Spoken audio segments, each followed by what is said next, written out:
described as a police force. Wow. You Okay. have buffalo police, Mm. and these little militias that were given full sovereignty. They could punish people, they could physically whip people, beat them up, incarcerate them Wow. if they did anything to endanger the organization of the hunt, and, Yep. and Yep. then the Sundance rituals that come afterwards. Right. But the point was that as soon as all of that was over, these groups would disband, and they would lose those coercive powers. So these are societies that moved in and out of hierarchy. And for the rest of the year, you'd have a much more egalitarian set of arrangements. Not to bring us too far off track here, but what was the method for the allocation of the surplus that they would accumulate in that time under this buffalo police structure? Like once they've got the stockpile, how do they decide who gets the rations during the rest of the year? So actually, women often had very important roles in making those kinds of decisions, and also decisions about war and peace. And I just wanted to make the point about these police groups, that they would also rotate the membership between the clans. So you have clan systems, and they would take turns. So if you were dishing out hard justice one year, you're going to be on the receiving end the next year, which is a very interesting theory of policing, actually. There are many other examples of societies in human history that have done this. And if you go back, actually before the invention of agriculture, it's very clear that this was a deeply rooted feature of human societies, to move between different systems, either seasonally, or you have examples which quite famous, sort of iconic archaeological site like Stonehenge in England, on Salisbury Plain, which, as we know it now, those great megalithic structures go back to around 3,300 BC. Wow. So 5,000 years ago or more. But what we know now is that they were just the final sort of iteration of a whole series of monuments that were constructed there, some of them in wood. So all you see now are the little shadows of the holes in the soil where these great wooden pillars would have been. Structures that could have been put up and taken down over many, many generations. And actually, it's been shown scientifically that the period when Stonehenge was constructed, and the so-called bluestones, which were dragged all the way from Wales down to southern England in order to do this, happened at a time when prehistoric societies in the British Isles had experienced cereal agriculture and turned their backs on it. They actually go back to wild nuts and berries as their staple plant food. They keep herding animals, cattle, pigs, and so forth. And they have these great feasts and festivals close to Stonehenge at a site known as Darrington Walls, where I've done a little bit of archaeological work with a colleague of mine.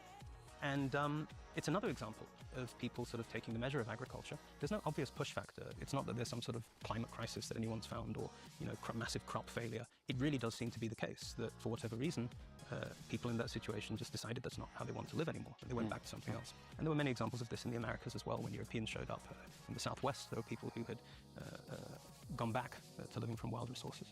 What do you make of this story? I think I may have picked this up from James C. Scott. Other scholars will tell a similar kind of narrative that early human societies were forced to grow crops like wheat or rice or things that would be collected during one season in a harvest. They would be gathered in a surplus because that allowed the tax man to come around and take 20% of your wheat for the year. And then one of the ways that people found, I guess, a early form of tax evasion was to retreat into the hills and grow root vegetables. Absolutely. So the tax man would have to dig up all the potatoes. You can't count them. So there's some truth to this story. This isn't absolutely. accurate. It's a very well documented phenomenon of kind of stealth farming, where when the tax man comes through, if you're growing root vegetables, potatoes, that sort of thing, first of all, they're much harder to quantify. They're also much harder to appropriate. So this has been a classic form of tax evasion for millennia. That's right. And so in this example of Stonehenge, this is maybe one site within history where people voluntarily chose to stop that kind of sedentary agricultural farming. That's correct. And I think you mentioned Jim Scott. He wrote a book called Against the Grain, which talks about some of these things. And if you read his argument carefully, it doesn't say what people often think it says. People often seem to think he's suggesting that the mere fact of people growing cereal crops almost mechanically gave rise to things like taxation and authoritarian governments. Is not at all what he's saying, and he's perfectly aware that there are many situations of cereal growing societies, including very large-scale ones, much larger than Neolithic England, that didn't go in that direction. What he points out, though, and I'm sure this is the case, is that there is what he calls a kind of elective affinity between... What do you mean by What he means affinity? by that, I think, it's his language, not mine. What he means by that is that there is something about growing wheat which is very amenable to authoritarian systems of control. So actually what often happens, first of all, it roots people in place. So it's much harder to do surveillance on nomadic people for obvious reasons. They're mobile, they're shifting around, they may be practicing shifting, cultivation, slash and burn. Once you have people doing rice paddy farming, or irrigated wheat agriculture, you get the peasantry. You get human beings whose lives are literally dependent on staying in that one place all year round. Right. So you immediately have a capacity to control large numbers of people, which wasn't there before. Actually, what Scott talks about, and what seems to be the case in many different parts of the world, is that it actually happens the other way around. First, you get the formation, sometimes on a very small scale, of these highly predatory groups who really are out to monopolize and control as many resources as possible. Yeah. And once those groups get embedded in cities, for example, they begin to impose monoculture. They begin to impose these very rigid farming regimes where, rather than having some kind of loose combination of hunting, fishing, foraging, and farming, you just grow wheat, or you just become rice cultivators. Yeah. And he often cites East Asian sources where you have government directives from the Han Empire, basically rewarding retired soldiers for starting a farming estate, because it's a colony, it's a settler colonial enterprise, you know, which allows you to push out people who have perhaps had more communalistic arrangements, who are just harder to control. On this topic of more communalistic arrangements, maybe one of the examples we could cover is Poverty Point as a kind of counterexample to this sedentary agricultural society. Well, Poverty Point is completely remarkable. So now we're going back to about 1600 BC, so more than 3,500 years into the past. This is an archaeological site in modern-day Louisiana. It goes against every stereotype you have of a hunt. You know, when you say hunter-gatherer or forager, I guess most people's image of what you're talking about is tiny groups of people roaming around the landscape, sort of living from the wild. Poverty Point is a site of urban proportions. Its vast earthworks are as large as the earliest cities in Eurasia, places like Mohenjo-Daro in Pakistan or Uruk in southern Iraq, which everybody acknowledges to be the world's first cities, right. Liangzhu in China. Poverty Point is on that scale. But nobody claims, and there's not a shred of evidence to suggest, that these people grew crops. These were hunter, fisher, forager people from the point of view of subsistence, who created this extraordinary center. I don't think anybody really understands what the social arrangements of Poverty Point were, but what we do know is that they were drawing in people and resources from an enormous hinterland. What's less clear is what was going out of Poverty Point. And you know, I think because we're so kind of used to the idea of trade as the kind of driver of human history, people tend to assume this must have been about commodities.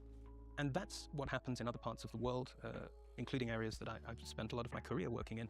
If you go walking over an ancient city in the Middle East, you're literally treading all the time on ceramics, which are the fragments of these old bits of storage vessels that were commodity containers, the things they shipped around beer and wine and other packaged goods, grain, whatever it may be. Poverty Point has none of that. There's none of this sense of a kind of industrial center which has factory-type systems of putting out goods as a way of creating an economic hinterland. So what's it all about? And one theory, which I think is quite compelling, is when you look at the nature of the site itself, it's been shown, rather astonishingly, that Poverty Point and a whole range of other indigenous urban-scale sites in Florida and actually all over the continent at that time are built to a certain sort of standard, a certain architectural standard, which respects certain ideas about cosmology and orientation to the cardinal points. It is a knowledge system, and an archaeologist even figured out the metric unit. He thinks they were using string to basically design these sites in miniature and then scale it up. It kind of fans out in like a different orbit or different tracks around the central point. Yeah, it's like a kind of navel of the world kind of thing, where this is the cosmic center. Maybe it's a pilgrimage center where people are coming, which then extends over a much wider landscape, which would imply that actually, if they are controlling anything, it may be something quite intangible. It may be knowledge. It may be access to certain songs or rituals or myths. And this is something that was still the case when Europeans did begin to pay attention to such things. They realized that actually the most treasured possessions in a lot of indigenous societies are actually forms of knowledge. They're almost like copyrights or patents, the right to stitch something on your lapel, the right to perform a certain ritual. Similarly the case with a lot of Australian Aboriginal societies, even ones that share material possessions very equally, will have very rigid and hierarchical arrangements for ritual knowledge. You have to be initiated. You can't just do that stuff, which obviously creates problems for kind of vulgar materialism, which assumes that the most precious things will always be the kind of things that we value. In other words, that material wealth can somehow always magically be turned into power. Actually, this is one of the things that you find in Kandirong and in a lot of indigenous critiques of European societies, is that they sort of marveled at the way that Europeans could turn material goods into forms of authority. Just having more stuff in itself would allow you to make people work and do your commands, was actually quite an alien principle to many other societies. I mean, wage labor is actually not particularly common in human history. These things had to be created, and I think part of the importance of doing history is to understand and remind ourselves that all of these things were once figments of somebody's imagination. You know, they exist in the mind before they become systemic, before they become rooted in the world. And actually, the stories that we tell about capitalism are often very weird. I mean, they're very contrary to what really happened. For example, it's often suggested that the rise of capitalism has something to do with free markets and free trade, and the release of economic activity from sort of stringent hierarchical monopolies, right? Actually, historically, we know that this was not the case. What in fact happened, for example, in the Indian Ocean, is that the Portuguese and subsequently the Dutch and the English actually went in and destroyed entire civilizations that were actually based on free trade and replaced them with very strict monopolies that were enforced. The Dutch East India Company, this was all about monopolizing the spice trade. And this is the episode that in grand surveys of world history is called the birth of capitalism. It has nothing to do with free trade, it's to do with monopolies, which are backed up by gunships, right? So I really think that there's a case for going back and untangling the histories of these processes and trying to make sense of them and not using this sort of vague language, which is ultimately mystifying. So capitalism, oh my God, it's so complicated. We have to break it down so that we can see that these things that seem like they are immovable, like mountains, so that we begin to see and understand again how they were actually created in the first place. And it's precisely this capacity to create things which implies the possibility of creating something different again, which I think we've lost. If there is something that our species seems to have lost sight of, it's precisely that. It's that ability to create ourselves. We've lost sight of it in the process of doing it. It's not equality. That's not what we've lost, because it's clear that that never existed in any straightforward sense. If there's one thing that I think human beings probably did take for granted for most of the history of our species, which we have now apparently lost sight of, it's precisely this ability to make our own histories. How did it spread so rapidly and effectively? Or what makes this mode of production, capitalism, so much more transmittable than other forms in the past? Empire. I mean, it spread through empire, and this is the history of capitalism. I don't, think that this is hugely mysterious. These are systems that were imposed by force, plantation systems, forms of slavery that didn't exist before, forms of surveillance, work regimes, which were often created first out in the colonies. The Spanish silver mines in Bolivia, the Portuguese sugar plantations, forms of labor and discipline. We all talk about line managers these days. Where do you think that idea comes from? Which are then imported back into European societies under a new regime of industrialization. But I think it's pretty well documented that many of those ways of extracting value from human beings do come from empire. This expansion of empire, what is the origin of that? Because I think the argument goes something like that capitalism needs to grow. And so based on this dynamic market system, it has to flow to where labor and resources are the cheapest, which means expanding. And then you have a kind of bourgeois merchant class, like the owners of industry and capital, that then apply political pressure to expand the empire through military force. But are you suggesting that it works the other way around? Yeah, it did work the other way around. If you look at an example like the Dutch East India Company, which by the later part of the 17th century had achieved an incredible monopoly over the spice trade in the Indian Ocean. They controlled all the key choke points, the Straits of Malacca, the Straits of Hormuz, the Bab el-Mandeb in the way into the Red Sea. How did they do that? Well, they were first of all following in the footsteps of the Portuguese, who basically burnt and blasted their way around the whole circuit of the Indian Ocean, breaking into all these pre-existing trading systems, which had actually been functioning on what some people would probably describe as a vaguely sort of proto-capitalist basis. These societies with joint stock ventures, and they used money, and they had systems of weights and measures. They had law codes about trade and what should go on with cargo on a ship. These are not primitive societies by any means. What they didn't have were gunships. Now, Europeans got gunpowder from East Asia.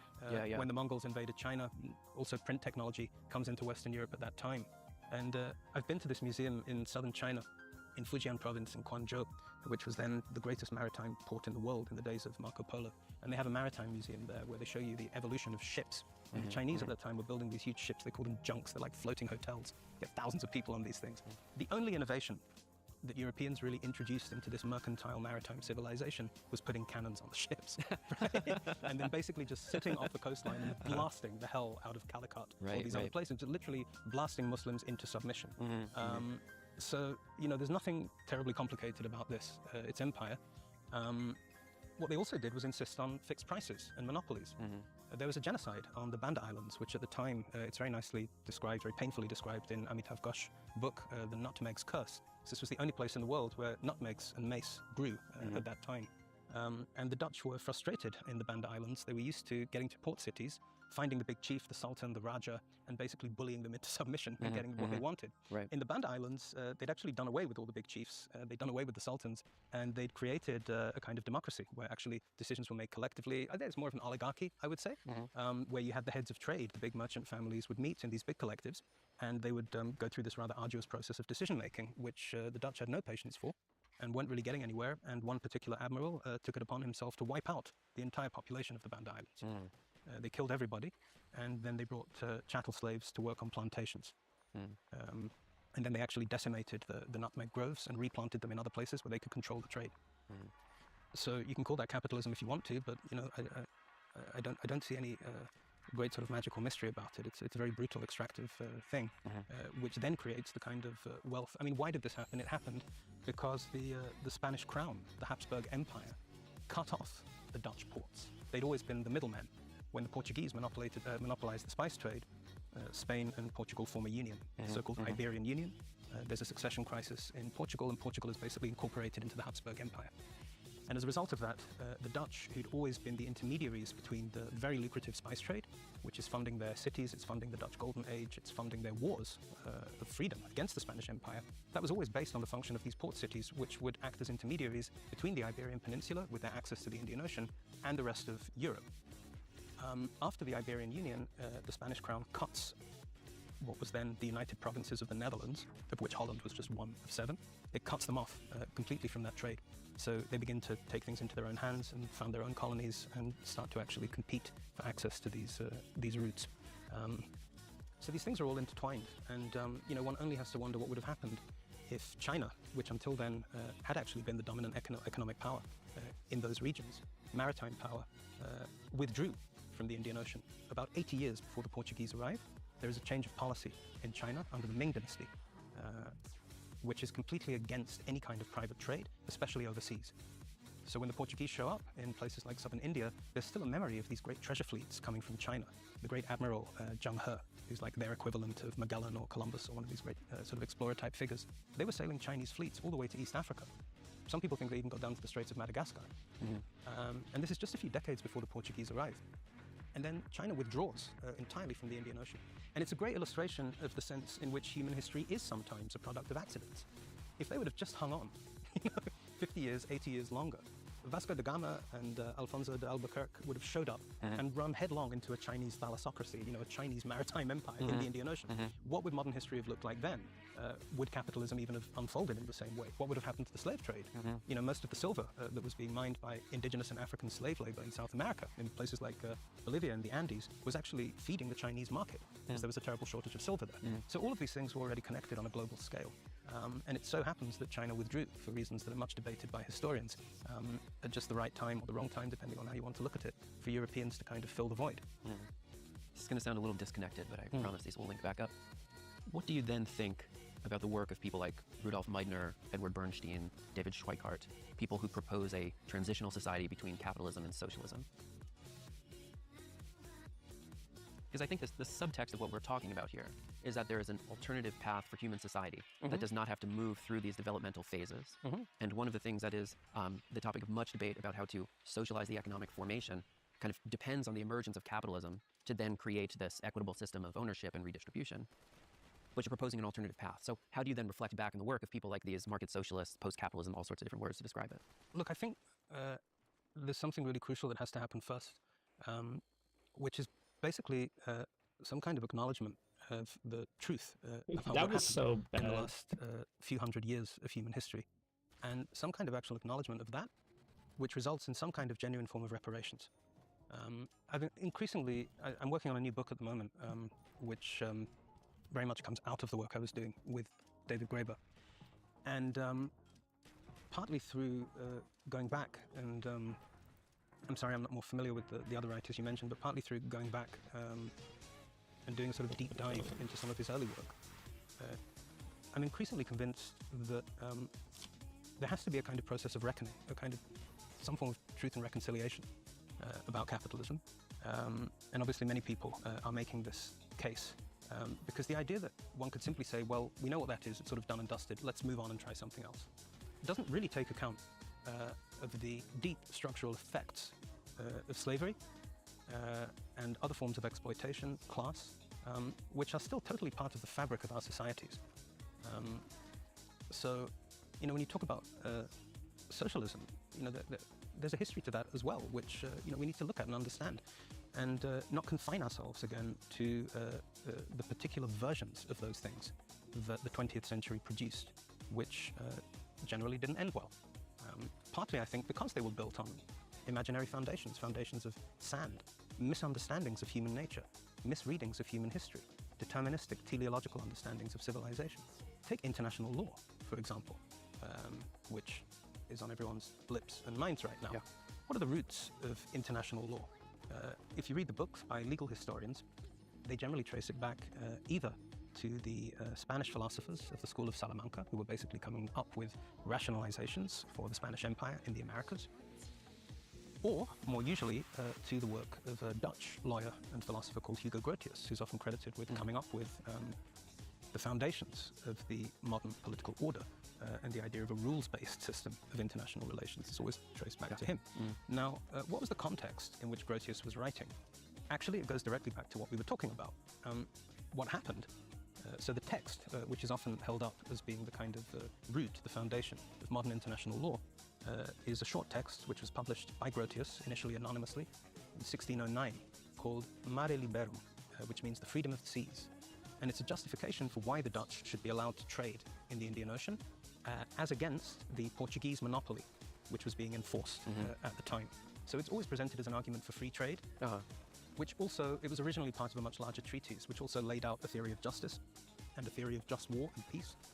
And what's sometimes referred to as the Grotian tradition is basically the idea that we should have a rules-based order where the decision to go to war or to make peace or to trade openly on the seas and on land is not made at the whim of some individual or some great ruler, but functions according to a set of general principles that nations subscribe to. This is essentially the basis of what theorists call an idealist notion of international relations, as opposed to a realist idea, which is the idea that basically international relations is this kind of Hobbesian dog-eat-dog brutal space in which the strong man will always prevail, right?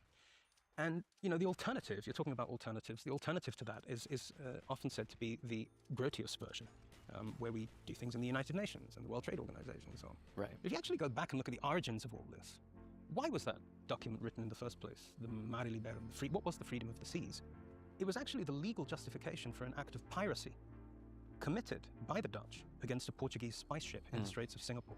They literally blasted the ship called the Santa Catarina to smithereens, carted it back, the remnants, to Amsterdam, and sold the cargo, which was at the time worth about half the value of the stocks and shares of the Dutch East India Company. It was an enormous act of robbery on the high seas.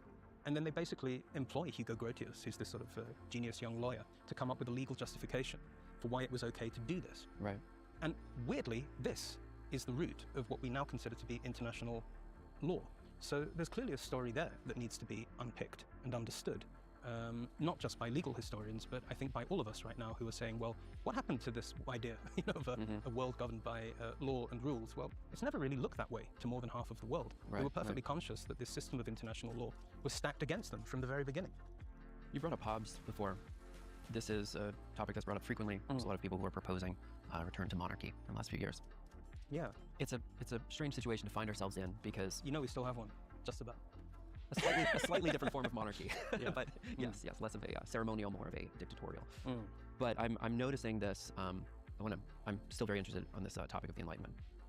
So the left has abandoned its relationship to the Enlightenment in many cases, and we have seen within a generation now the right is reclaiming Hobbes, is reclaiming monarchy, brands itself as the dark Enlightenment. And we don't necessarily have many of the tools to push back against that right now. In a similar sense, the left has moved away from this more orthodox Marxist interpretation of teleology, and within a generation, the right is now proposing its own teleology, which is the emergence of network states, the private, non-contiguous state, the most pronounced form, acute form of neoliberalism, and we again don't have the tools to fight back against that. This is kind of my job on this podcast, is that people who are today academics, scholars on the left, are just plainly unfamiliar with this brand of the new right that has now been working for a little over a decade. I'm very familiar with these things. And one of the reasons why we're losing the argument to them is because we just haven't seen what they're actually arguing. In many cases, they're saying what we normally say, but in reverse. So this idea of Hobbes and abandoning Rousseau, what are the tools that we have in our arsenal to push back against this new advocacy for monarchy and dictatorship? Well, I mean, the first thing I'd want to ask anybody who advocated for a dictatorial monarchic system is where they see themselves within it. Often as the king. Right. And then what's my role? You know, I think we have to bring things back to human beings, to actual people, and not abstractions. What exactly is envisaged? When you say monarchy, that can mean so many different things. I'm a little wary of the intellectualization of the new right, what you referred to as the, what was it, the final iteration of neoliberalism, or the whatever's The private state. The private state. Yeah. And these again bring up topics of state formation and teleology again, that they're kind of speed running about what are the necessary socialized or public functions of raising an army, raising a police, all of these things that they are now kind of relitigating. Yeah. I mean, at the root, I think, of a lot of what's going on, and I think this is a terrible problem for the left in general, is a lack of introspection and a lack of interest in why ordinary working people are voting for and supporting the kind of things that you're talking about. Right. I think there is a tendency to think that if we can somehow fathom what the inner cabal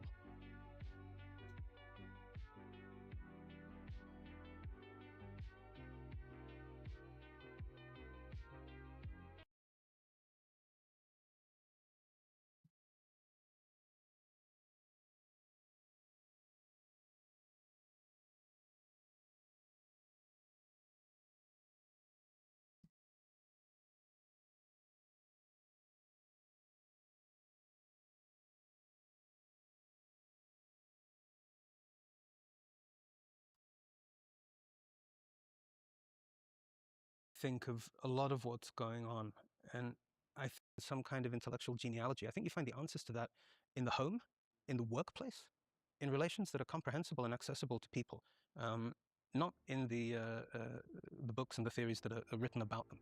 I think you find them in gender relations. I think you find them in relations between the elderly and the young.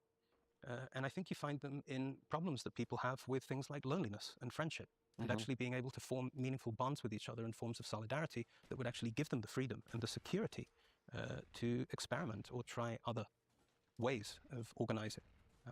And I think that is deliberate. I mean, there is a great deal around us in the world that pushes people into these situations of enormous isolation and atomization.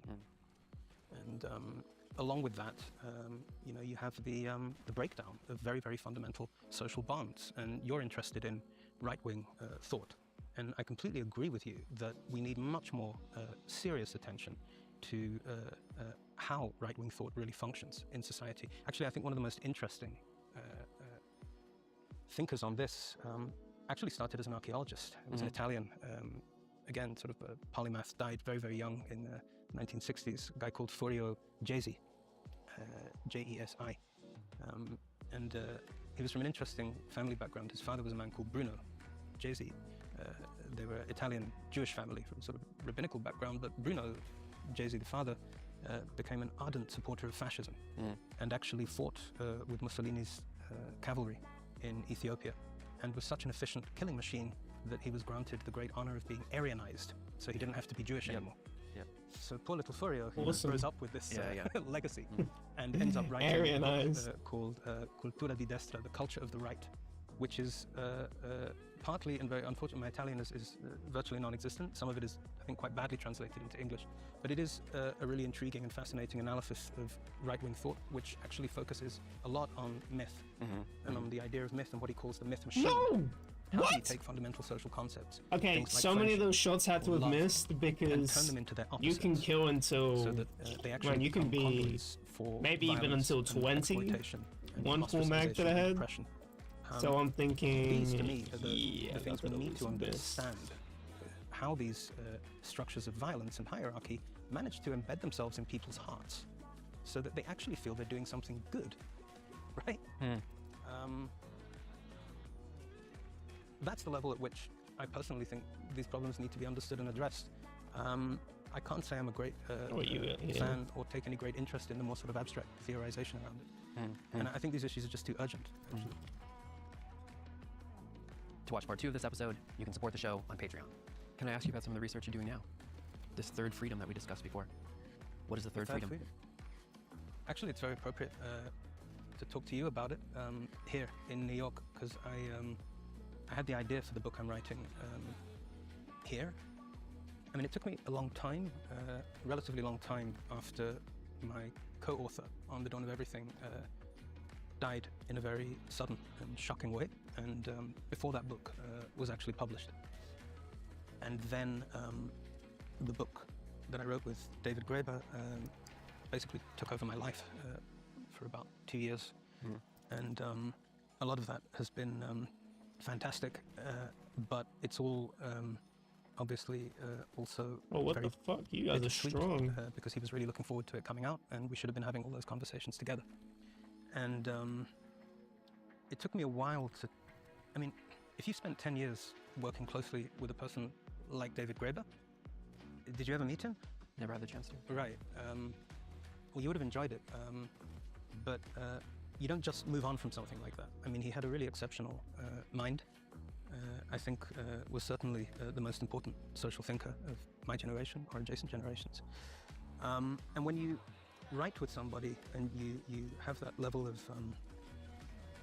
intellectual intimacy for such a long period of time, it's like you kind of sort of slightly rent out part of your brain to them, and they do the same for you. And it's a very specific kind of thing. And it took me a long time to figure out what to do next, because we put all these ideas out there. The book we wrote was just meant to be the beginning of a much larger project. Right. A trilogy. Yeah, he'd always insisted that we'd do that book, and then we'd have to do 3 more. So, you know, David would always say that this one is like The Hobbit, and then we have to do The Lord of the Rings. And as I pointed out to him, it doesn't work, because The Hobbit's quite a short book, and The Dawn of Everything is more like The Return of the King or The Two Towers or something. And there's no way without him that I'm going to embark on something like that. But I got a sabbatical, I got some research leave a couple of years ago from my university, and I didn't want to waste that time. And I was here in New York, I don't remember what for. And I guess I must have had David on my mind, because this is where I got to know him, really, was here in Manhattan. And I decided to do a kind of deep dive into some of his early work, which I'd read some of, by no means all of it. I mean, he was very prolific. And his PhD at the University of Chicago and his ethnographic work was all in the Central Highlands of Madagascar. Right. And to my surprise, once I really got into it, I realized that actually a lot of his early work was about trauma and memory, which I think is not something that mostly people associate with him. And it resonated with me at many levels, and it also kind of gave me a way in to carrying this on in a way which remains in dialogue, obviously not with him, because he's gone, but with his ideas. And it also gave me a geographical point of orientation, which is Madagascar. And if you know anything about the history of Madagascar, it immediately gets you into a whole series of connections, coming back to language. You know, the original population of Madagascar can be traced linguistically and genetically to the other side of the Indian Ocean, Borneo, areas like that. And weirdly enough, that whole region, you know, basically the whole rim of the Indian Ocean is hardly touched on. It's one of many areas that are hardly touched on in the book we wrote together. I'm sure we would have come onto it. I don't think there's even any mention of Madagascar in The Dawn of Everything, because our interest took us in a totally different direction. And that kind of gave me a way in, and I've become very interested in not just the connections around the Indian Ocean, but also the way that relates to some of the things we talked about earlier, to do with the origins of our present global order, international law, international relations, very much comes out of the Northern European encounter with the Indian Ocean. So what I'm working on follows a rather similar structure to The Dawn of Everything, actually. It begins with Hugo Grotius and the origins of international law, the freedom of the seas, and the way that our present world order comes out of those cultural and intellectual encounters. But also then how the same body of water contains materials for a completely different understanding of human freedoms. And the rest of the book explores a way of looking at history that we developed together in The Dawn of Everything, which is based around the idea that there are, in fact, certain kind of elementary forms of human freedom, which are interconnected. Elementary, not in the sense that they're primordial necessarily, but in the sense that if you take one of them away, it has effects on the other. And those are, firstly, the freedom to move away from your surroundings, relocate, and receive hospitality at your point of destination. So, for example, that would be the basis of these very extensive kind of plan systems that we were talking about in North America, or indeed in Australia. The second elementary form of freedom is the freedom to disobey commands, which is something that goes back to what we originally talked about, which was observed by many of the first Europeans, particularly the Jesuits, were incredibly frustrated that there weren't really structures of command in the Iroquois and Algonquian societies they were encountering in the Great Lakes region. And they perceived a very clear connection between that and the very highly developed traditions and forms of oratory and discussion and debate that existed in those societies. It was frequently observed and commented on. And you can find parallels for this elsewhere, but the basic premise is that if you have chiefs who can't command and who are not automatically obeyed, the only way to really engage people in any kind of social project is through persuasion, discussion, and debate. I mean, this is a logical relationship and the basis of what you might call a participatory form of democracy. So to move away, to disobey. And then the third freedom, the most important freedom, is precisely the freedom to imagine and create alternative forms of society, or move between different social realities. And the book will explore in a more systematic way, with a whole new range of historical and archaeological examples, the connections among these forms of freedom. And part of the fascination of that whole region, the Indian Ocean, is that it lies on the cusp of some of the largest and oldest empires in world history. But it's not part of them. I think we're very bad at conceptualizing the history of those kinds of societies. So that's roughly the scope of what I'm working on. David Wengrow, thank you so much for joining us today. Thank you.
Pretty bad RNG.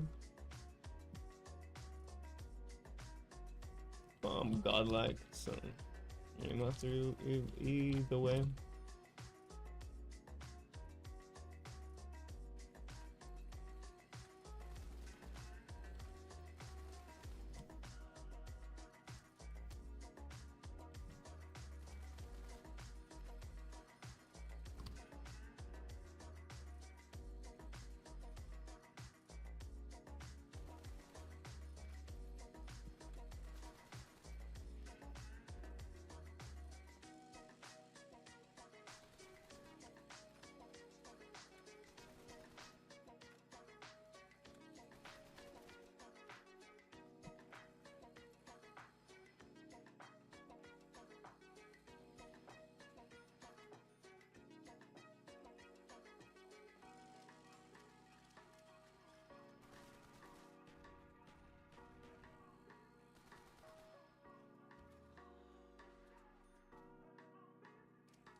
Oh.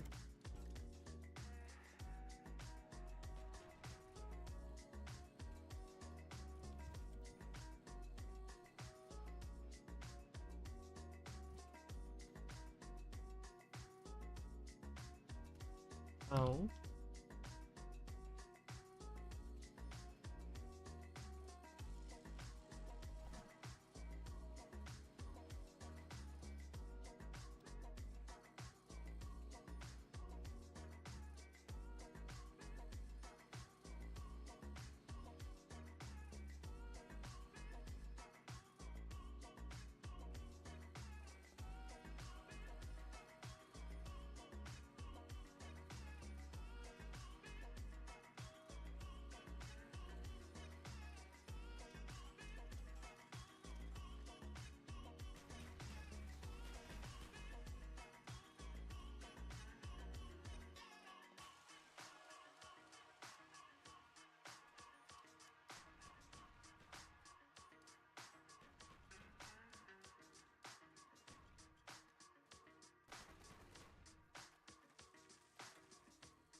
Headphone.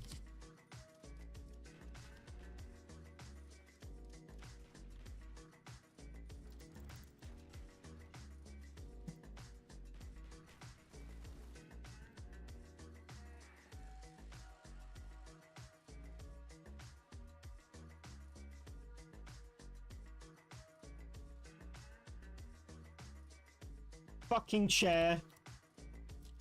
Why is nothing boarding? I'm pressing F on every single interact. I'll press X. I have to press X. Jesus. I got the hold up. Game lagging. I feel as though I'm getting lag spikes.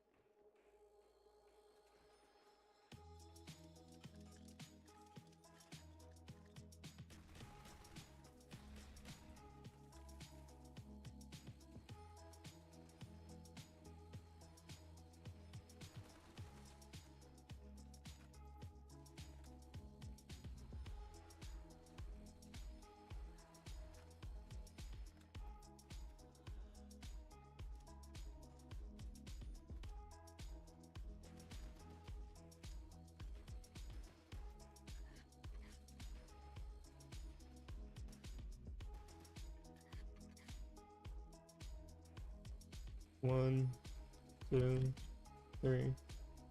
1, 2.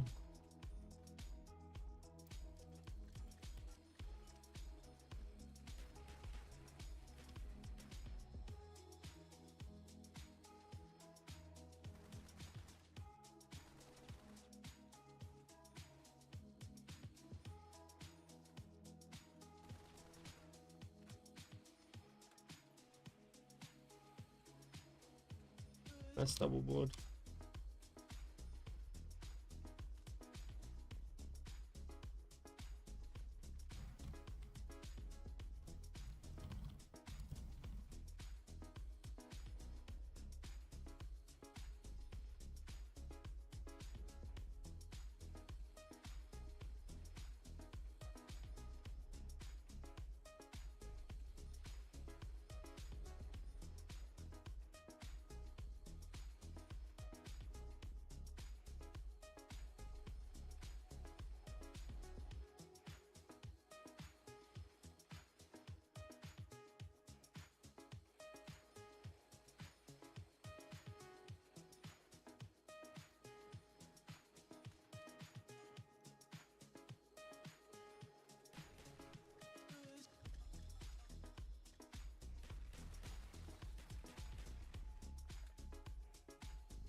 Getting a lot of drops this game.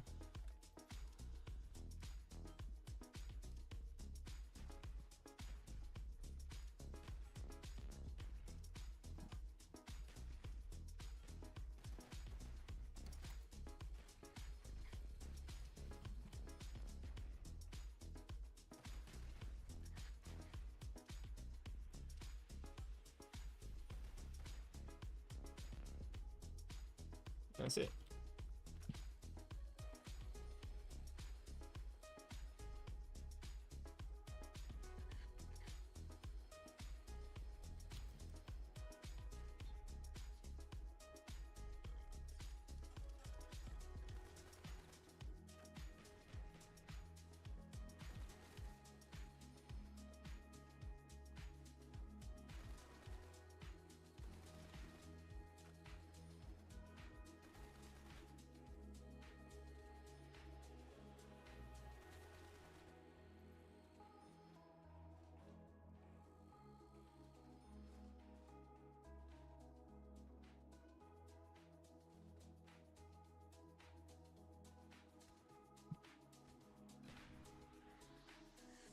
As to what I was doing there, I didn't even know myself.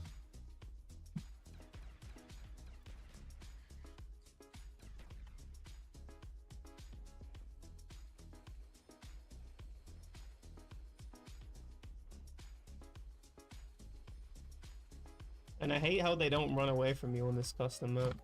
Shit, I finally get to round 17 and I die like that. I should have boarded the window. I just need to board every time. I need to stop. I'm gonna force out now. No, fucking board the window. Made that mistake last night. I did the same way. Died the same way. Also, I was killing too late. I don't know why I was killing that late. That was completely stupid.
By Robert Graysmith. As always, you'll find the link and all our sources in the description. The newsroom of the San Francisco Chronicle is buzzing with life. The Chronicle is one of the largest and most influential newspapers in the entire West Coast. Color TV has been around for a while, but most people still start their day with their local morning paper. These thousands of readers expect their front page to feature breaking stories and the most important news. The Bay Area wants to be informed, surprised, and maybe even a little shocked. No one in the Chronicle's office knows that the paper itself is about to become part of a shocking story, that it will become an active player in a deadly game. This is the story of the Zodiac Killer. Cartoonist Robert Graysmith, two of his colleagues, and the Chronicle's publisher have gathered for their daily editorial conference. Every morning, they come together to plan the next day's edition. They discuss what's happening in San Francisco and the rest of the world, and they decide which topics their columnist Temp and Al should cover in their editorials. Meanwhile, Robert is drawing. He'll do 6 sketches now. Later on, he'll ink one of them, and that'll be tomorrow's editorial cartoon. Suddenly, their routine is interrupted by another employee, who delivers a mysterious envelope. The front reads, "Please rush to editor." Inside is a letter, and a sheet of paper filled with cryptic symbols. The letter begins with the words, "Dear editor, this is the murderer of the 2 teenagers last Christmas at Lake Herman, and the girl on the 4th of July near the golf course in Vallejo." The message contains detailed information about the murders committed in the Bay Area in the previous months, things only the killer could know. And there's a threat. "If you do not print this cipher by afternoon of Friday, the 1st of August, I will go on a kill rampage Friday night." The 4 men don't know what to do. Publishing the cipher in the letter might produce more than just a front-page headline. It could send the city into a panic, maybe even the entire region. The murders mentioned in the mysterious letter have already put the Bay Area on edge for months. First, David and Betty Lou were murdered. Then, just a few weeks ago, there was another attack. Darlene Farron is a waitress at Terry's restaurant. It's a classic diner, serving waffles, fried chicken, and pie. Every Friday, Saturday, and Sunday, Darlene works the late shift until 3 in the morning. She's friendly, talkative, and extremely popular with customers. People even line up to have her wait on them. Darlene just gave birth to her daughter, Dina, and she and her husband purchased a small house in Virginia Street. But she doesn't seem entirely happy. It's an open secret that she sees other men. While she's out, her husband or a babysitter stays home with Dina. Friends will later recall that she seems exhausted, nervous, and scared. She thinks she's being watched. In her own home, just steps away from the sheriff's office. And here, at the diner. She says she's seen a white car with old California plates outside the restaurant. In recent weeks, her sister and her friends have noticed a similar car. Darlene thinks she knows who it belongs to. This stocky, well-dressed man. He wears horn-rimmed glasses and smells of leather.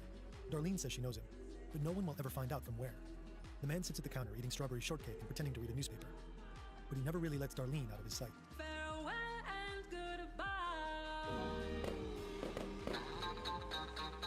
It's the 4th of July. America is celebrating almost 200 years of independence. Darlene picks up her friend Mike Majot and confidently steers her 63 Corvair through the festive town, despite not having a driver's license. She met Mike and his twin brother at Terry's Diner. Over time, the three became friends, and the twins became rivals for Darlene's affection. They would fight over driving her to work or doing her washing. At some point, Darlene and Mike notice they're being closely followed. The other car looks like it could be a Ford Falcon. Darlene keeps trying to shake it, but she can't. The car gets closer and closer. Finally, it forces Darlene's car into a parking lot near a golf course in the outskirts of town. Then it speeds off. For a brief moment, Darlene and Mike think they're safe. But just minutes later, the Falcon returns. The driver seems to have changed his mind. Mike and Darlene are hit by a blinding light. A man gets out of the car and walks toward them. He's holding a large flashlight in his hands. Mike thinks the man is police. Maybe Darlene knows him. After all, she's been seeing men who work at the sheriff's office. But before he can even pull out his ID, the roar of a gunshot fills his ears. He feels blood running down his face. Darlene collapses onto the steering wheel. 2 bullets hit her right arm. 2 more hit her left. Then 5 more hit her in the back, piercing her lung and the left ventricle of her heart. Frantic, Mike claws open the door and topples out of the car. Later on, the police will find him here, bleeding from the neck and cheek, his jaw shattered and a hole ripped through his tongue. A concerned neighbor reports the gunshots to the police, and officers Rust and Lynch are sent to the scene shortly after. The 2 men take their time. Rust doesn't see any urgency. It's the 4th of July and there's kids out there shooting firecrackers. But he's wrong. Not acting on the call immediately is a mistake. If they had, the shooter probably would have driven right by them. Shortly after, a man places a call to the Vallejo Police Department. His voice is even and consistent. His words sound rehearsed. I want to report a double murder. If you go 1 mile east on Columbus Parkway to the public park, you'll find kids in a brown car. They were shot with a 9mm Luger. I also killed those kids last year. Goodbye. Then the man hangs up. Pacific Telephone will later trace the call to a public payphone. The booth is located right in front of the Vallejo Sheriff's Office. It's also within sight of Darlene's little greenhouse. Darlene's friends and family also report having received strange calls that night. All they could hear was deep, heavy breathing. At the hospital, Darlene is declared dead on arrival. Mike pulls through, and it won't be long until the killer strikes again. A man sits alone in a room, writing letters. He uses a blue felt-tip pen to compose 3 nearly identical texts. One of them reads, First, girl was wearing patterned slacks. 2, the boy was also shot in the knee. 3, brand name of ammo was Western. To prove I killed them, I shall state some facts only I and the police know. The paper measures 18 by 25 centimeters, or 7 by 10 inches. It's a unique format the man will return to again and again. It'll become unmistakably associated with his letters. Christmas. First, brand name of ammo, Super X. 2, 10 shots were fired. 3, the boy was on his back with his feet to the car. 4, the girl was on her right side, feet to the west. The handwriting drifts downward as it crosses the page, and it's quite distinct. The letter N is small and edgy. The R resembles a check mark. He ends his letters with a symbol resembling the crosshairs of a gun. In the years to come, it'll become his signature. He's given some thought to making his message even more impactful, and he's decided to pair each letter with a separate message, a cipher. Now he just needs to find an encryption method. He could simply shift the letters, turn the A's into C's and the D's into F's. That system would be basic and easy to use. But he needs something more sophisticated. He decides to replace the letters with a range of different symbols. Greek characters, Morse code, and weather symbols. Letters from the Latin alphabet, naval symbols, and astrological signs. Then he adds another layer of complexity by encoding his message homophonically. Each letter can be represented by multiple symbols. That makes it essentially impossible to decode the text through frequency analysis. You can't just count how often certain symbols appear and match that to typical letter frequencies. A psycholinguistics expert will later claim that whoever composed the cipher must have at least been trained in elementary cryptography. But today, we know this first cipher wasn't actually that sophisticated. The Code Breakers by David Kahn and Codes and Ciphers by John Laffin describe similar encryption methods. It's very likely the author of these letters simply used these 2 books as guides. While he would have had to track them down, neither was that hard to come by. The Phantom Writer carefully arranges symbol after symbol. Finally, each of his 3 ciphers consists of 8 rows with 17 symbols each. He pairs each one with a normal letter. Then he mails them to 3 newspapers in the Bay Area: the San Francisco Chronicle, the San Francisco Examiner, and the Vallejo Times-Herald. Like Jack the Ripper before him, this man will use the media to taunt the police with cryptic clues to his identity. The editorial team at the Chronicle eventually decides to print their cipher. Their colleagues at the Vallejo Times-Herald follow their lead. The Examiner waits until Sunday, publishing its cipher 2 days later. The killing spree threatened in the letter doesn't happen. But publishing it has another effect. Now the public knows about the mysterious killer. The entire Bay Area grows increasingly frightened. Before long, parents are telling their children not to leave the house. Jack E. Stilts has been running the Vallejo Police Department for 21 years. When he took over as chief back in 1948, the city was struggling with gambling, drugs, and prostitution. His reforms and cleanup efforts have produced some good results. But now his town, of all places, is haunted by a ruthless serial killer. A man who Stilts thinks is killing just for the thrill of it, who he describes as the most dangerous individual he's ever encountered in his 30 years in law enforcement. A few days ago, Stilts publicly called on David, Betty Lou, and Darlene's killer to send another letter. One with more details, proving it was really him who did it. The response comes quickly in the form of a 3-page letter. Dear editor, this is the Zodiac speaking. In answer to your asking for more details about the good times I have had in Vallejo, I shall be very happy to supply even more material. By the way, are the police having a good time with the code? If not, tell them to cheer up. When they do crack it, they will have me. This is the letter where the killer names himself Zodiac. The word refers to the Zodiac circle of astrological signs. On the 4th of July, I did not open the car door. The window was rolled down already. The boy was originally sitting in the front seat when I began firing. When I fired the first shot at his head, he leapt backwards at the same time, thus spoiling my aim. He ended up on the back seat, then the floor in the back, thrashing out very violently with his legs. That's how I shot him in the knee. I did not leave the scene of the killing with squealing tires and racing engine as described in the Vallejo papers. I drove away slowly, so as not to draw attention to my car. Stilts admits the letter includes details that haven't been made public, but he's still not convinced. He thinks that knowledge could have been obtained from witnesses of the crime scenes. But soon, there will be even more victims. Brian Hartnell and Cecilia Shepard have been close friends since college. Today they're driving out to Lake Berryessa. It's a beautiful spot surrounded by rolling hills. On a small peninsula, they lay down a picnic blanket and revel in the stillness. Near the water, the land drops off abruptly, hiding the shoreline. From Brian and Cecilia's perspective, it's impossible to see anyone approaching from that direction until they're already very close. And right now, someone is. A tall, powerfully built man emerges. He's wearing a black executioner's hood that looks almost medieval. On his tunic, a white cross cuts across a circle. It's the symbol the Zodiac killer uses to sign his letters. The man is carrying a knife with a 30-centimeter blade. With it, he stabs Brian and then Cecilia. Again and again, a total of 24 times. About an hour later, the phone rings at Napa Police Department. A calm and controlled...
Voice says, I want to report a murder.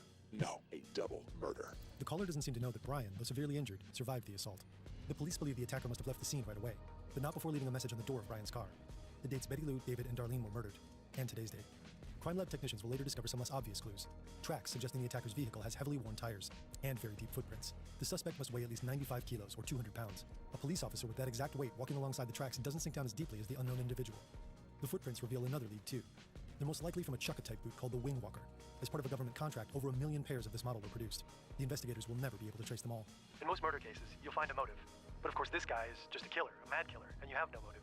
This is Captain Don Townsend of the Napa County Sheriff's Office. He'll speak to the press again later to announce I what he knew I believes was is a gonna get possible it. motive. He thinks the murderer can't be anyone but a mentally ill person who derives sexual gratification from the act of killing. This guy is a pathological, psycho, killer. There's no doubt about it. The psychology professor supports that assessment. The Zodiac killer probably experiences sexual satisfaction through the deliberate mutilation of certain body parts. Captain Townsend is convinced that Zodiac hates women. Profoundly.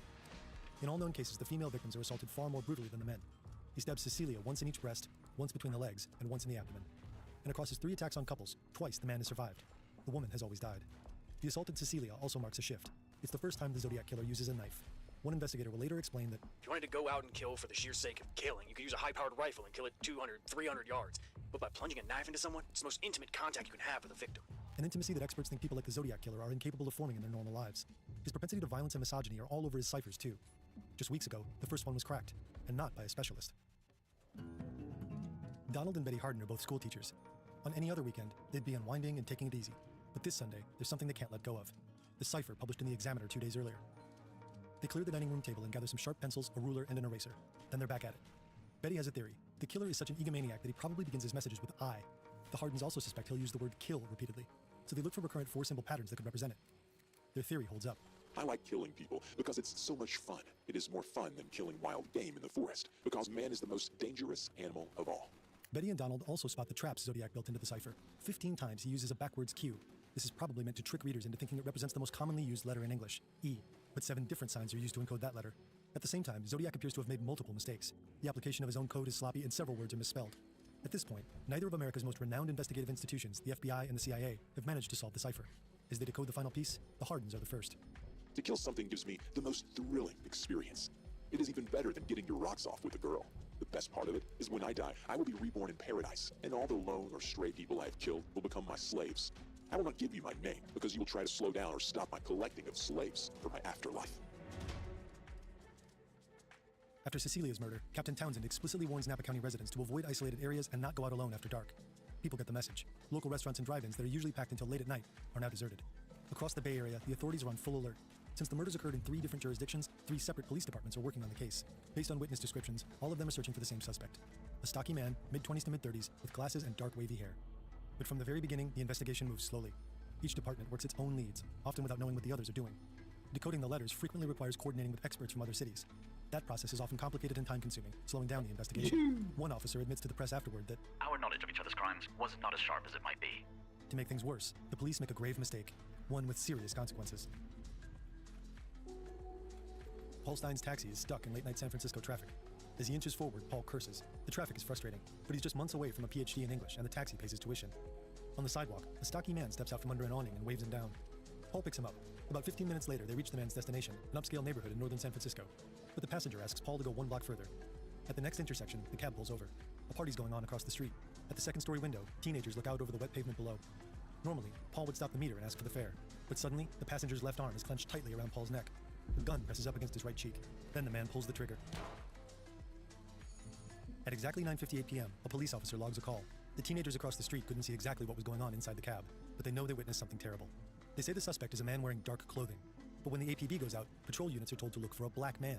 On their way to the scene, the officers see a stocky man lumbering along in the fog. He seems to match the description perfectly, but he isn't black. The officers shout to him, asking if he's seen another man. The man points them in a direction and the patrol car drives off. The 2 policemen don't realize they probably just spoke to the killer himself. But later on, they publicly admit to their mistake. Back at the crime scene, detectives assume a robbery has gone terribly wrong. San Francisco has recently seen a series of attacks on taxi drivers. This one knew has been the work the of taxi amateurs. one was Paul's this wallet is gone. moto. He just started his shift, so there probably wasn't much cash in it. He's still wearing his expensive watch, and the killer left the scene dripping in blood. Shortly after, 2 experts from the crime lab arrive at the scene. They immediately look for latent fingerprints that may have been transferred to surfaces by sweat or the skin's natural oils. To render them visible, the experts need to dust the taxi's surfaces with gray or black powder. Once a print becomes visible, they carefully lift it with transparent tape to preserve it for analysis. Their meticulousness pays off. On the door, they find bloody prints from a right hand. Now they just need to compare these prints against those of the day's passengers and against police records. But the process is painstakingly slow. This is the 1960s, so there are no digital databases. Fingerprints are stored on paper cards. Every comparison requires hours of concentrated manual labor. Specialists known as dactyloscopists first look at general patterns like arches, loops, and whorls. But what really matters are the tiny details that make every print unique. Ridge endings, bifurcations, tiny dots, crossovers, and spurs. In the end, there's no match. The police are baffled. There are now 5 victims, and still no trace of the killer. The Chronicle receives another letter. This is Zodiac speaking. I am the murderer of the taxi driver over by Washington Street and Maple Street. To prove this, here is a blood-stained piece of his shirt. Before this, investigators hadn't considered the Zodiac killer a suspect in Paul Stein's murder. The crime just didn't fit his known pattern. Paul was alone. The attack happened in the middle of a residential area, not a remote lover's lane on the outskirts of town. And the killer only fired a single shot. But the bloody piece of Paul's shirt seems to prove it. In case the Chronicle considers not printing it in its entirety, the letter also contains a terrible threat. School children make a nice target. I think I shall wipe out a school bus some morning. Just shoot at the front tire and then pick up the kiddies as they come bouncing out. When the paper publishes the letter, the Bay Area is hit by another wave of panic, the biggest one yet. People were already living in fearful, uncertain times. The 1960s are tumultuous, marked by political assassinations, the Manson murders, and the Vietnam War. And for the first time, the public can watch most of it unfold on color TV. Thousands frequently take to the streets in the Bay Area's major cities. There are anti-war demonstrations, sit-ins, and protest marches. Many wear the now famous peace sign buttons. In one of his later letters, the Zodiac killer will sarcastically demand protesters start wearing his symbol instead. At a moment when many people desperately hope for peace, the Zodiac killer attacks society from within by threatening the most vulnerable target of all: children. In Napa County alone, 65 school buses take thousands of children to school every day. The vehicles cover a daily total of 7,000 kilometers. Some stretches of road are quite dangerous, with isolated sections, sharp turns, and blind intersections. Following Zodiac's threat, bus drivers are instructed on handling potentially violent attacks. Keep driving the bus, even on a flat tire. Tell the children to lie on the floor. Don't stop until you've reached a well-populated area. Protection is ramped up too. 70 units of heavily armed policemen guard the Napa County buses. Rangers in pickup trucks escort them, while air patrol planes fly overhead. Police protection is increased in almost every community in Northern California. Plainclothes officers are deployed. Every threat, no matter how small, is taken seriously. A few days later, a man calls the Oakland Police Department. He claims to be the Zodiac killer, and he demands to speak with one of the 2 most famous defense attorneys in the country. This is the Zodiac speaking. I want you to get in touch with F. Lee Bailey. If you can't come up with Bailey, I'll settle for Mel Belly. I want one or the other to appear on the Channel 7 talk show. I'll make contact by telephone. Melvin Belly agrees right away. Just hours later, he's in the studio. Half of America is glued to their TVs. In a normal edition of the show, viewers can call in to participate, but tonight the lines are kept clear so the Zodiac killer can get in touch. And he does. He even gives Belly his real name, Sam. Tell us what's going on inside you right now, Sam, please. I have headache. Oh. How long have you had those headaches, Sam? In a long time? Sam hangs up and calls back. Eventually, he loses control and simply screams, over and over, and he repeats his terrible threat. I'm gonna kill those kids. Sam calls the show 35 times. Only 12 of the calls are heard on air. The longest of them is 9 minutes. That's long enough to trace the call, and long enough to find out that Sam is not the Zodiac killer. He's a hospital patient, suffering from a mental disorder. Shortly after, the Chronicle receives 2 new letters from the real Zodiac. Inside the first envelope is a greeting card. On the front, it says, Sorry I haven't written, but I just washed my pen. The message inside reads, I thought you would need a good laugh before you hear the bad news. You won't get the news for a while yet. P.S. Could you print this new cipher in your front page? I get awfully lonely when I am ignored. So lonely, I could do my thing. The enclosed cipher is his most complex yet. It's composed of 340 characters, and it won't be solved for 5 decades. December 3, 2020. 3 men sit at their computers on different sides of the planet. American software developer David Oranichak, Belgian computer programmer Jarl van Eyck, and Australian mathematician Sam Blake. For years, they've been collaboratively obsessing over the same mystery, the 340-character cipher the Zodiac killer sent to the San Francisco Chronicle following the TV show. With his first riddle solved within a week, Zodiac must have made a bigger effort. His second cipher was almost certainly created with pen and paper too, but it proved complex enough to remain unbroken for 51 years.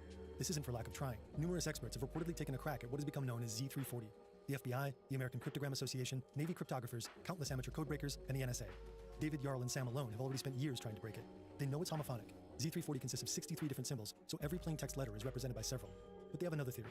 The Zodiac killer must have done something else to his message before encrypting it. They start experimenting. Sam sends David a total of 650,000 variations of the cipher. David runs them all through a code-breaking program developed by Jarl called AZ Decrypt.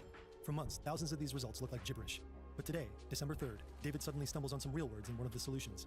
Hope you are, trying to catch me, and the gas chamber. He almost overlooks them, but these words will be the key to finally solving Z340. The Zodiac killer's first cipher was delivered in 3 separate letters, so Jarl proposes splitting the 340 cipher into 3. The first 2 sections comprise 2 paragraphs. Each has 9 lines. The third is just 2 lines. They rearrange the cipher using a diagonal reading rule. They start by writing out the symbol in the upper left-hand corner. Then they move one symbol down and two to the right and write out the symbol there. This continues until they reach the edge of the cipher. Then they repeat this game starting with the top row's second letter. Then comes the final tweak. As it searches for the rest of the key, David tells Jarl's decrypting software to retain the words he found before. Hope you were trying to catch me, and gas chamber. He clicks a button, and boom, a phrase pops out. That wasn't me on the TV show. David leaps out of his chair yelling, holy shit. He knows the Zodiac sent this cipher about 2 weeks after Sam called into the TV show. They're on the right track. Apart from being a homophonic substitution cipher, Z340 is also a transposition cipher. The plaintext characters have been shifted according to a more or less regular system. The international team has to make some final adjustments. Some words are misspelled, spelled backwards, or exempted from the diagonal reading rule. But eventually they come up with a coherent message. 2 days later, the FBI confirms it. In his message, Zodiac clarifies that he isn't afraid of death. He believes dying will bring him to paradise, where all of his victims will serve him as slaves. I hope you are having lots of fun trying to catch me.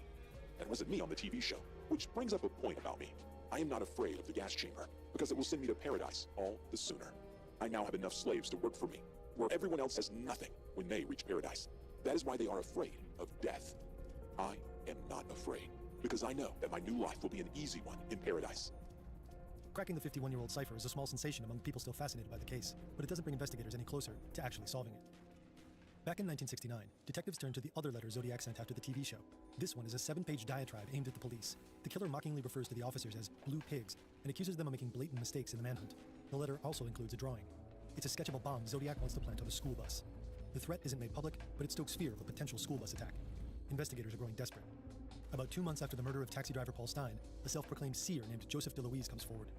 A few years ago, he accurately predicted that the Kennedy family would be hit by a horrible tragedy. Now he claims to have been receiving mental transmissions from the Zodiac killer. He says he's begun to form a mental picture of Zodiac and to receive detailed insight into the killer's personal life. DeLuise feels that Zodiac prefers walking over driving, that he spent time in some kind of reform institution when he was young. He consumes drugs like speed or goofballs before going out to kill.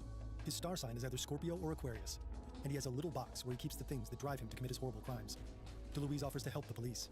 Accompanied by officers from 2 police departments, he visits the crime scenes to pick up more vibrations.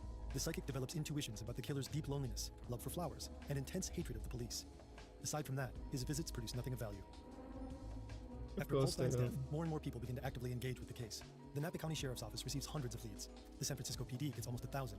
Concerned citizens start suspecting their neighbors, ex-husbands, and co-workers. Between 1969 and 1983, over 2,500 suspects are considered in San Francisco alone. But most of it leads nowhere. Throughout the 1970s, police investigators keep coming back to one man in particular, Arthur Lee Allen. He's the only suspect ever publicly named by the police. In 1971, a former friend of Allen's contacts the authorities. He tells them Allen repeatedly expressed disturbing fantasies about killing couples and school children, and sending cryptic letters about his murders to the police. The friend claims he even considered calling himself Zodiac. So police begin investigating Arthur Lee Allen. He matches the killer's general description. He's said to have known Darlene casually and to have lived in Vallejo at the time of his murders. He also owned a typewriter of the same model allegedly used to type some of the Zodiac letters. Multiple search warrants are issued for him over the years, but neither Allen's fingerprints nor his handwriting match the existing evidence. Years later, advances in DNA analysis effectively rule him out as the Zodiac killer, posthumously. Allen dies in 1992 at the age of 58. He was never formally charged with anything. Over time, investigators and amateur sleuths identify numerous potential suspects. But like Allen, none can be conclusively linked to the crimes. The Zodiac remains a ghost. So much so that a 2020 book poses another wild but highly intriguing theory. What if the Zodiac killer never existed? What if it was all just a hoax? One or possibly even several cipherists claiming multiple unrelated crimes as their own. In The Myth of the Zodiac Killer, American English professor Thomas Horan questions the premise of a single perpetrator. He argues that the murders attributed to the Zodiac Killer differ too much in method and circumstances to be the work of one person. He also points to inconsistencies in witness descriptions, composite sketches, and even the letters themselves. Horan even suggests that the individual writing as Zodiac could have claimed responsibility for attacks they never actually committed. What if Zodiac was just a literary invention? What if he led the police and everyone else to attribute a series of unrelated crimes to one fictional character? What if everyone just badly wanted to believe in a bone-chilling serial killer narrative? Several professionals and linguistic experts have questioned Horan's theory. In the end, we'll probably never know. Decades pass, with investigators more or less in the dark. Each year, more and more retire. The case of the Zodiac Killer eventually ends up buried under stacks of other cold and unsolved cases. But somehow it refuses to go away entirely. The evidence collected in Vallejo is re-examined time and again. Investigators and amateur sleuths remain convinced that someday they'll be able to reveal Zodiac's identity. Some even believe they already know it. In 2021, a group of around 40 amateur detectives claims to have identified the real Zodiac Killer. The self-proclaimed case breakers say Zodiac is a former member of the U.S. Air Force. But the police department quickly dismisses leads like this as no more than theories without hard evidence. But alleged breakthroughs keep resurfacing. As it happened, the story dominated newspapers' front pages. Radio broadcasts and television reports beamed the name Zodiac and his horrible crimes into living rooms across the nation. Today, it's series, podcasts, movies, online forums, and videos like this one. Apparently, the Zodiac Killer still captivates the public and the media, even today. Even when no one has heard from him in almost half a century. Officially. Just recently, a TikTok video went viral because the young man in it claimed the Zodiac Killer was his grandfather.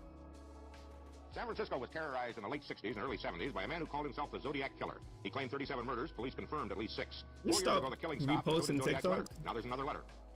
Experts are divided on whether this letter was truly just composed by the stop Zodiac that. Killer, or if it's just a mere YouTube.com. imitation. The news of his supposed return That shit spreads like away wildfire. from me. It'll be the last Zodiac-related message to make major headlines.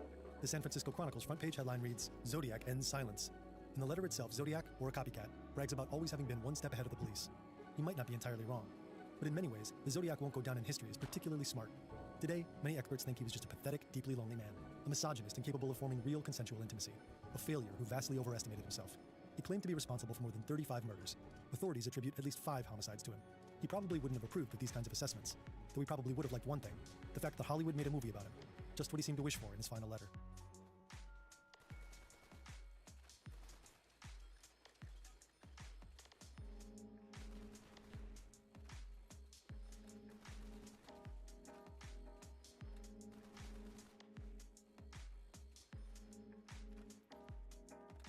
Failure of me to kill those zombies?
This is test subject 34.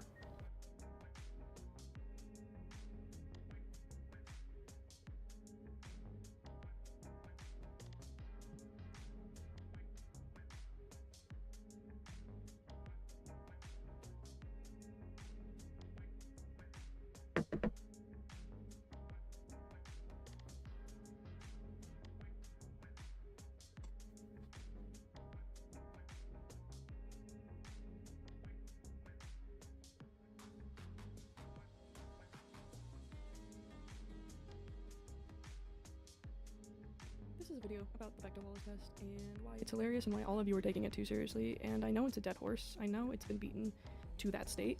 I know I'm never making videos about anything on topic or trendy, but this is what I have. This is what I have been stewing on. So this is what you all get.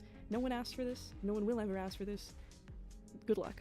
So what is the Bechdel test? At this point, I kind of assume that like most people know this already because it's so famous and been so prolific in film criticism for so long.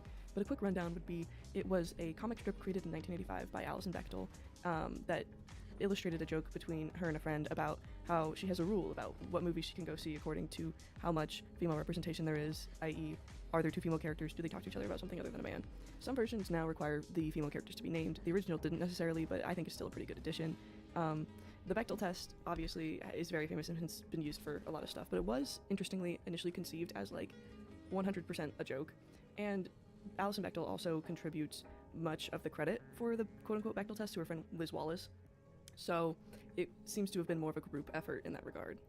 Also, side note, from here on out, I'm going to be calling it the Bechdel-Wallace test because Alison Bechdel credits the idea significantly to Liz Wallace, and so she has gone on record saying that she would prefer for them both to be credited for it and not just her, so I will be doing that throughout this video. Okay, so first things first, let's start out with a little bit of context, right?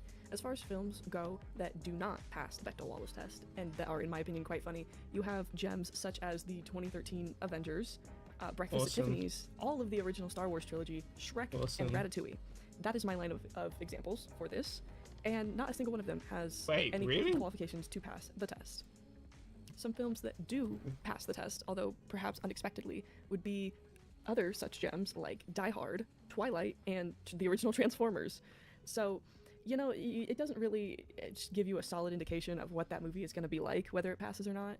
So that's another thing to bear in mind. Of course, if you also choose to operate using the test that does not require the female characters to be named, then the Lord of the Rings trilogy squeaks by on about a 0.5-second clip of two extras speaking to each other, which the Lord of the Rings thing has become so famous at this point, it's a bit of a meme. The idea that the entirety of all of the films in which two women speak to each other is about 2 seconds, give or take, is just kind of objectively hilarious, considering that the runtime of those movies combined is like an entire day. Some movies that do sincerely pass the test and also provide some sincerely good representation would be films such as The Hunger Games, which passes the test in, I think, the very first scene, as well as other movies like The Virgin Suicide, which feature a solid interaction between named female characters throughout their runtimes. So I briefly want to touch on how the Bechdel-Wallace test relates to TV shows, because it was originally conceived in a comic about going to the movie theater to see full-length feature films. So the shorter runtime of a movie means that it is more likely to fail the test in theory because there's just less content and usually fewer characters. However, the funny thing is, a bunch of shows fail it anyway, which is just like objectively hilarious in my opinion, because like, what do you mean you had like 26 hours of runtime and at no point two women even briefly spoke to each other? Like, that is just funny. So an interesting example of how this ends up playing out is Avatar: The Last Airbender, because it does technically-ish pass the Bechdel-Wallace test in the first couple episodes, because Katara talks to her grandmother about doing chores, but then they also immediately talk about Aang in the same interaction, so it's kind of debatable whether or not that counts, but like, I'd give it to it. She does say like, oh, Katara, you have chores, so like, technically that's a line of dialogue, not about a man for being lenient. But it doesn't pass again until episode 14. It takes 12 episodes for it to pass again, and that's the fortune teller episode, where Katara talks to the fortune teller a bunch. But after that, she doesn't speak to another woman, because again, Katara's the only female main character at this point, doesn't talk to another woman until episode 18 when they get to the Northern Water Tribe. So this gets a lot better once Toph is introduced, but even the first and subsequent seasons are also a lot better about having named female characters interacting with each other. But book 1 of Avatar: The Last Airbender surprisingly does not really knock it out of the park in this department, despite it being generally considered a pretty feminist show. So to really get into the meat of this, how much is the Bechdel-Wallace test really worth? And I feel like to start having this conversation, we need to establish once again that the Bechdel test isn't really a test, it's a bit, and I think we could really do well to remember that. Like, it's a very interesting metric to use in my opinion, and the sheer simplicity of it is perfect for highlighting kind of the absurdity of how minuscule the female representation can be in a lot of very popular media, and like how bad that representation has historically been, because you can kind of take it as a metric to a large group of films, and so on and so forth. And the simplicity is what makes it funny. It's, you know, the Lord of the Rings thing is hilarious, right? It has created a pop culture sensation in that way. Like, the throwaway, like, background interaction being like, yes, this counts, is like, we're taking breadcrumbs, like, okay team, this is all we got, we're running with it. But I think, unfortunately, people have a habit of taking words or phrases critics or writers or journalists use to describe something and almost like pathologizing it into their vocabulary like it's a scientific fact, and the Bechdel-Wallace test is unfortunately a victim of this.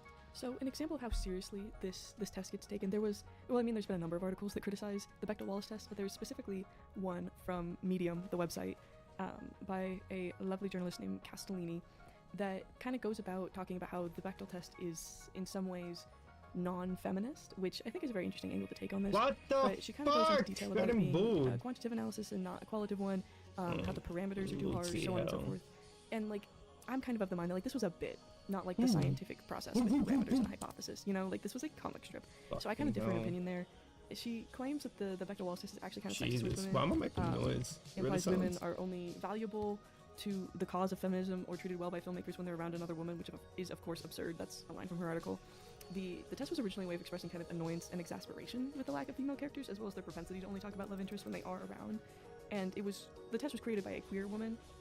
So like, there is a lot of queer context to the Bechdel test as well, the Bechdel-Wallace test, that gets ignored because it is taken in a very like mainstream feminism way. But like some of that, like, you know, the requirements here, like they have to talk about something other than a male love interest, kind of reflects that disinterest in heterosexual affairs.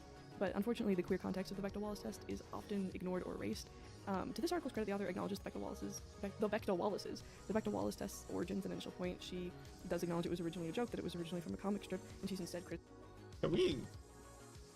Nah, this is dumb. This is dumb. Yeah, it has queer origins, but just imagine only talking about people, about your love interest. Is that what? That's what women do? Just have love interests? Like, fuck. You people are making women sound really fucking boring. Obviously, they have more interest in what guy they're dating. Stop making them look so vapid. So, even though it's originally in a queer context, nah, boss. I do not give a fuck about that. You should definitely be talking about other things. 100%. Just on a basic human level, on not even on a TV show. Why the fuck are you only talk? Really? That's the only thing that you care about? Nah, I don't believe that. I don't believe that's a good representation of how. I don't know. Maybe that's just that NPC. I don't know. I don't talk to women. I don't. But if they are, I'm disappointed. But I doubt it. I really doubt it. So, the tragedy. Oh, I'm gonna get raped then. No.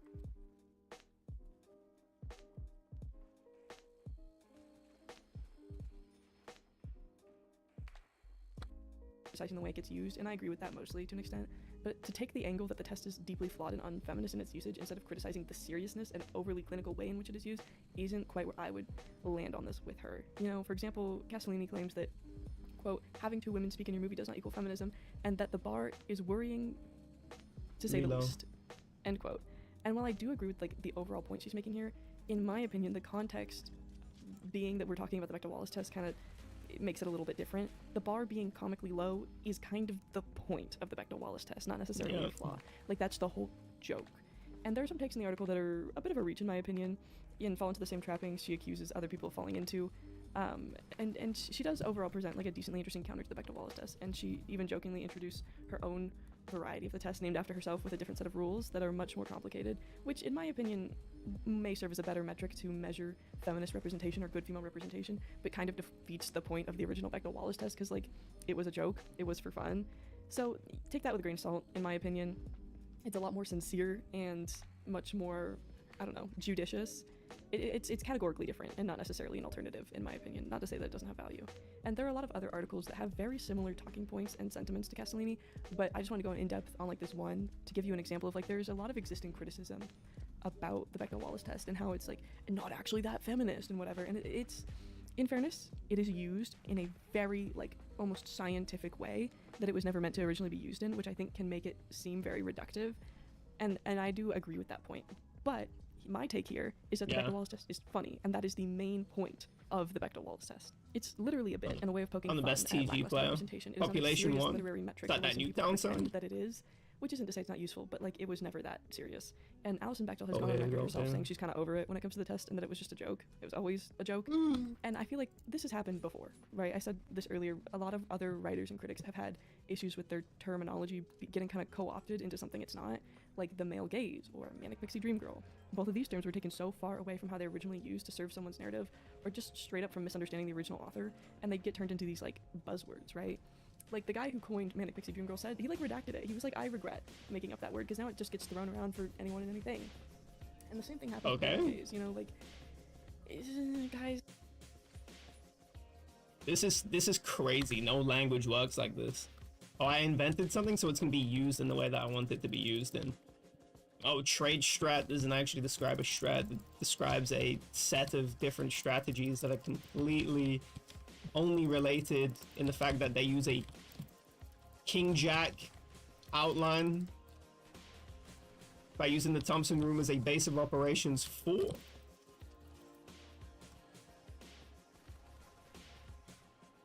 The strategy. Apart from that, are we serious? This is crazy. This is crazy. Of course, trade strat is not a strat in the traditional sense, but it's a library of different strategies. So, well, you're misusing the word. Don't care.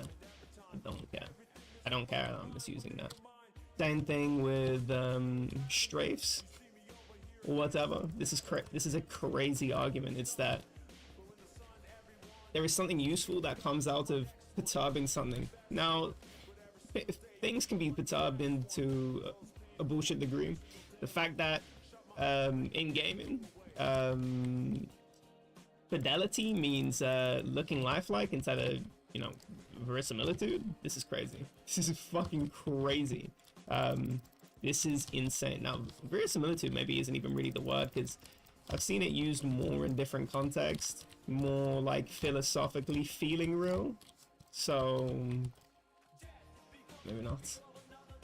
Maybe that isn't the right word, but fucking fidelity. I'm thinking like, oh, we're talking about, you know, the credibility of somebody when we're talking about something. The credibility of what? Fucking graphics?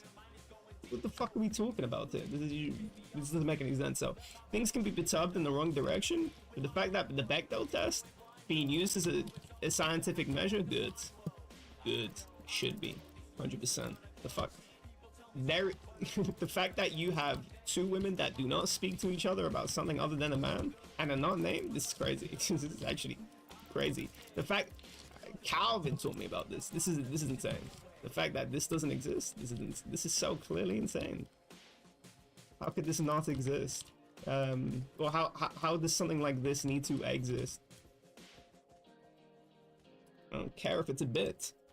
It's something that other people saw as more useful than the people that made it. And so used it for their own ends. Yeah, of course. I don't have to use a sword for killing. I can use a sword to look like a fucking anime character. So, you know, I am using it for my own agenda. And I think my agenda is good and awesome. Because looking like an anime character is way cooler than, you know, having it as a side sword, because I need to talk about I need to display my status.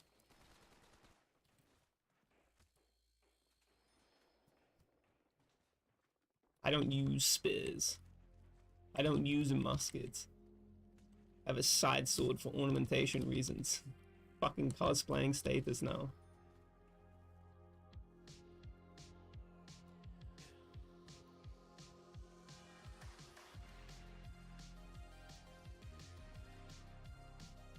Let's be honest with ourselves, like all the posting, the blogging, the TikToking about how like I stopped dressing for the male gaze. That's not what that ever meant. You guys are playing telephone. Like, this is crazy. This is actually crazy. That's not what it meant originally. This is crazy. She's about to say to me, no? What's that one thing? Deceased? Oh, deceased is actually a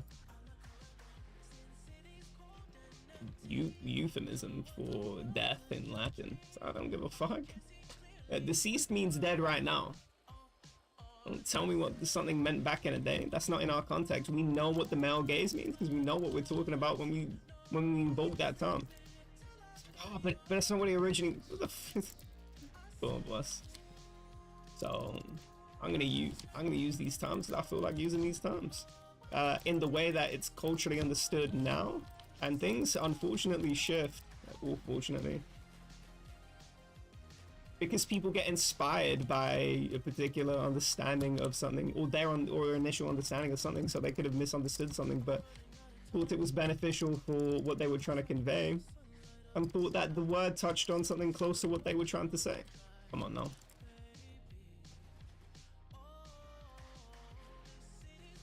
This is a ridiculous argument.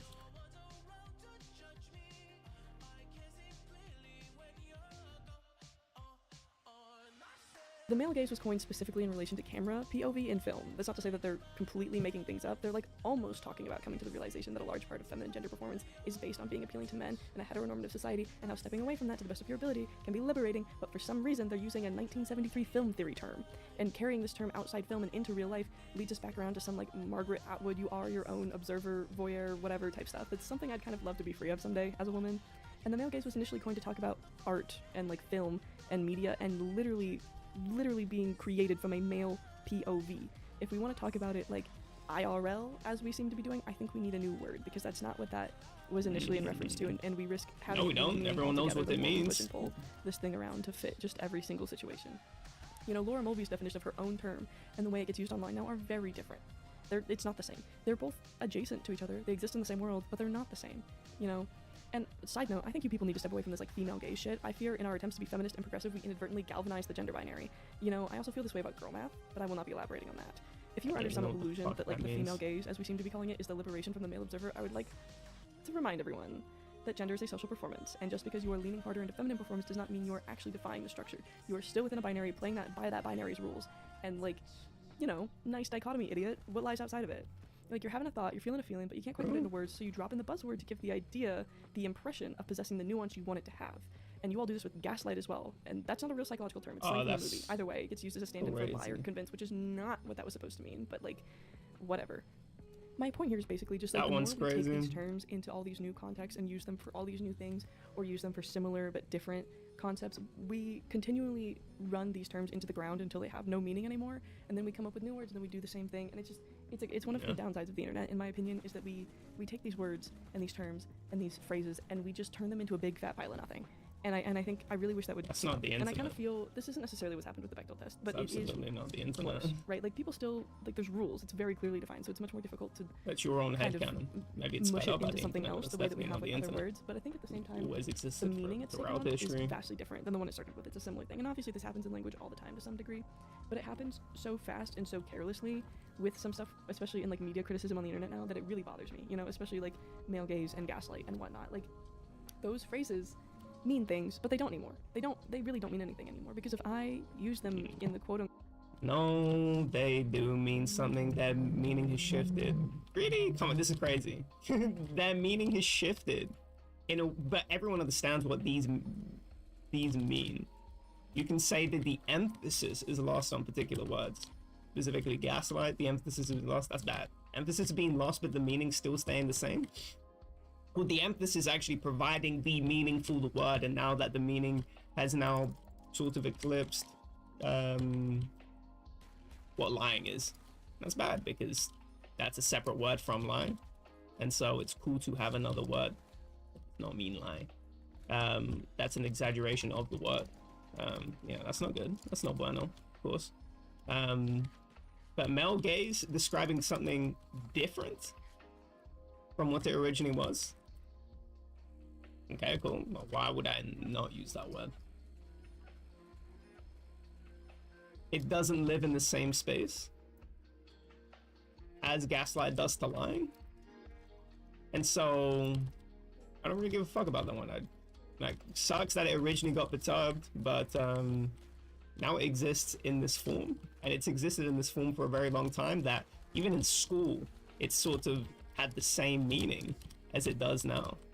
And so at least I recognize very many cool elements of the same meaning there, as I did when I was introduced to that term in school. So fucking hell, don't jump, just run, pussy.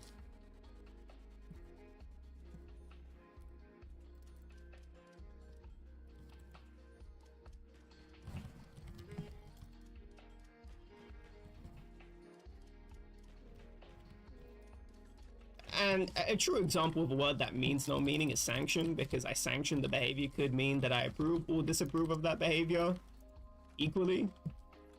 Economic sanctions, probably talking about disapproving of behaviors by means of restricting, what the fuck sanctions do? Restricting access to financial services, blah, blah, blah. But I sanction a behavior. And I'm talking about in a school setting, probably talking about approving it.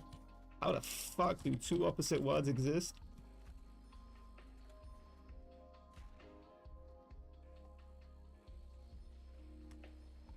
Sorry, how does a word exist with two different meanings?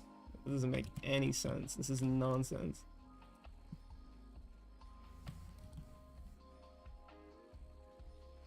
Sanction is definitely the hardest word in the English language, I would say. Quote original way, I'm not talking about the same thing that anyone else is anymore, you know, and I think that's fine to some extent because language evolves always, but at the same time I do see this repeatedly with content creators taking these buzzwords that are trending on social media and then making a video about it that absolutely misrepresents what that word or that phrase is supposed to mean, and it's just kind of infuriating to see people with power kind of perpetuate these like misunderstandings. Either way, this is all to say that the Bechdel-Wallace test is not that fucking serious. Nobody's perpetuating any misunderstanding. No one's misunderstanding when people say the word male gaze. Okay, we need to talk about a shifting, as in a continual shifting of a term or a debasement of a term, and a shifted term. The male gaze is so firmly being shifted already that it's fine to use that term in the way. In a way, and if you want to use it in the original way, well, you need to fucking clarify that, because it's not a shifting term. It's a shifted term. It's being shifted, as far as I know. Anytime I've ever heard anyone use that phrase, it's been in a way that I've always understood what it meant. So it's a shifted term. It's sort of like George Orwell's dying metaphors and dead metaphors. He was upset about dying metaphors, but he doesn't care about dead metaphors. And some of the dying metaphors are now already dead. An old book. Sorry, an old essay. So shifted terms. Why would you even fight on that? Why would you even say that perpetuating misinformation? They're not. It's shifted. Doesn't mean what it originally meant. You can't go, oh, you're not speaking English anymore. What do you mean I'm not speaking English? Oh, it's because you're using words in a way that they wouldn't have used before. It's not what the original. I don't care what it originally meant. Nobody in society is running with this understanding. Everyone intuitively understands because it's a shifted meaning. And how the fuck am I gonna fight over it? But now that's according to my perception. I could completely be wrong. But I've never been confused by somebody using male gaze. I've only found their application of the term questionable. So, get the fuck out of my barrier. Look at that wall run, bro.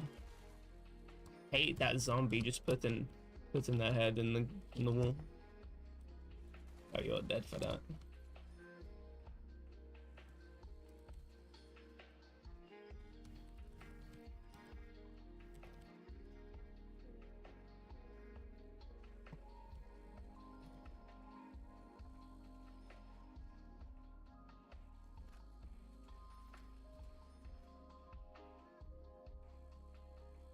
So glad I got the hand wraps.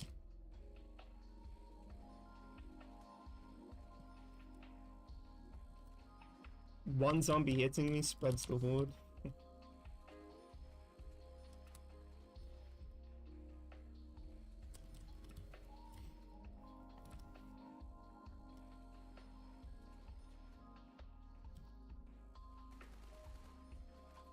That was the corner zombie.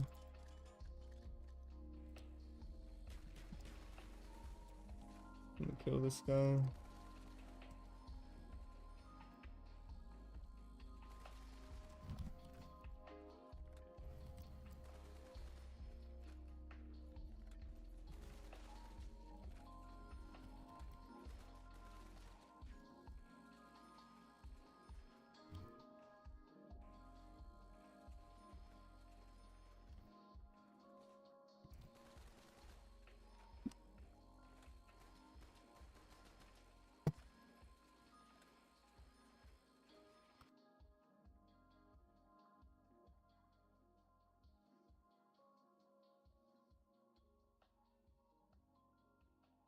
And it never was. It's funny and it's clever, and I don't want to hear shit from people who take it uber serious and proclaim that we must do away with the Bechdel-Wallace test, because it was never that serious. What you need to do is take a deep breath and look up where it came from, because it was never that serious. Film criticism and like quote-unquote cultural discourse can be really up its own ass sometimes, and I think that's important that we like take a deep breath and realize that a buzzword or a concept is just that. Like, it's subjective. Someone came up with it.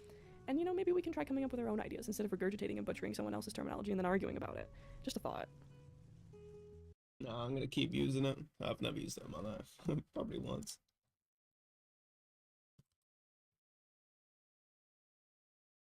What? A video? Concepts copyrighted? It's got a C next to it, registered, TM. No, concepts, you don't own once you put the concept, now I know you can patent ideas, blah, blah, blah, but I don't even know how much I believe in that. I don't know how much I believe in, oh yeah, I own that, like, fuck, I own BO1, I'm way more into BO1 than the fucking, like, fuck the devs, fuck Treyarch, I own this game. I run these streets in a way that they will never be able to run these streets. This is my fucking game.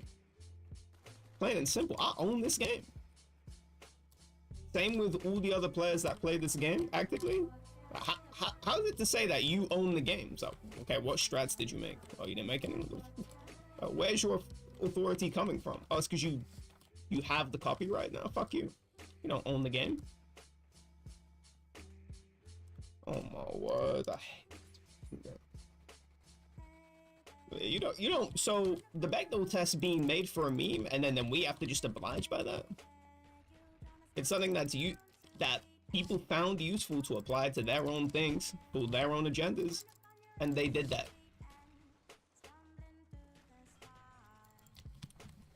To the point where they're even adding more qualifications to it. Yeah, that's on them.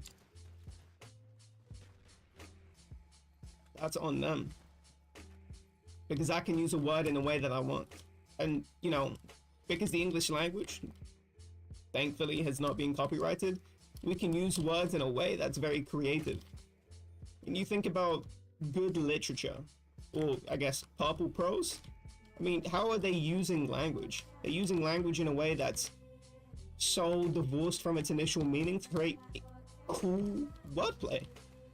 Like, oh, I don't know what that word... Who cares? I don't care what that word originally meant. It doesn't matter. It's completely irrelevant. Because I'm trying to do cool wordplay by evoking, you know, the sound of a word, the meaning of whatever the fuck, in combination with another word. You know what I'm saying? And so, yeah, I think you should take your own concepts. Oh, BO1 wasn't meant to be played in the first stream, I don't care. I'm not opening the door, because I can't. I'm not putting the power on. You serious? But it's not meant to be played, like, play it your own way. Not having the maker of something dictate to me how I should play, how I should use something. I'm going to use it for my own things. Now, I do think that you should respect the original meaning of something. And if you're going to expand something, expand it as an evolution. A Magikarp going into a Gyarados makes sense, but a Magikarp going into a Pheromosa doesn't make any sense. Fuck you doing? Make it make sense.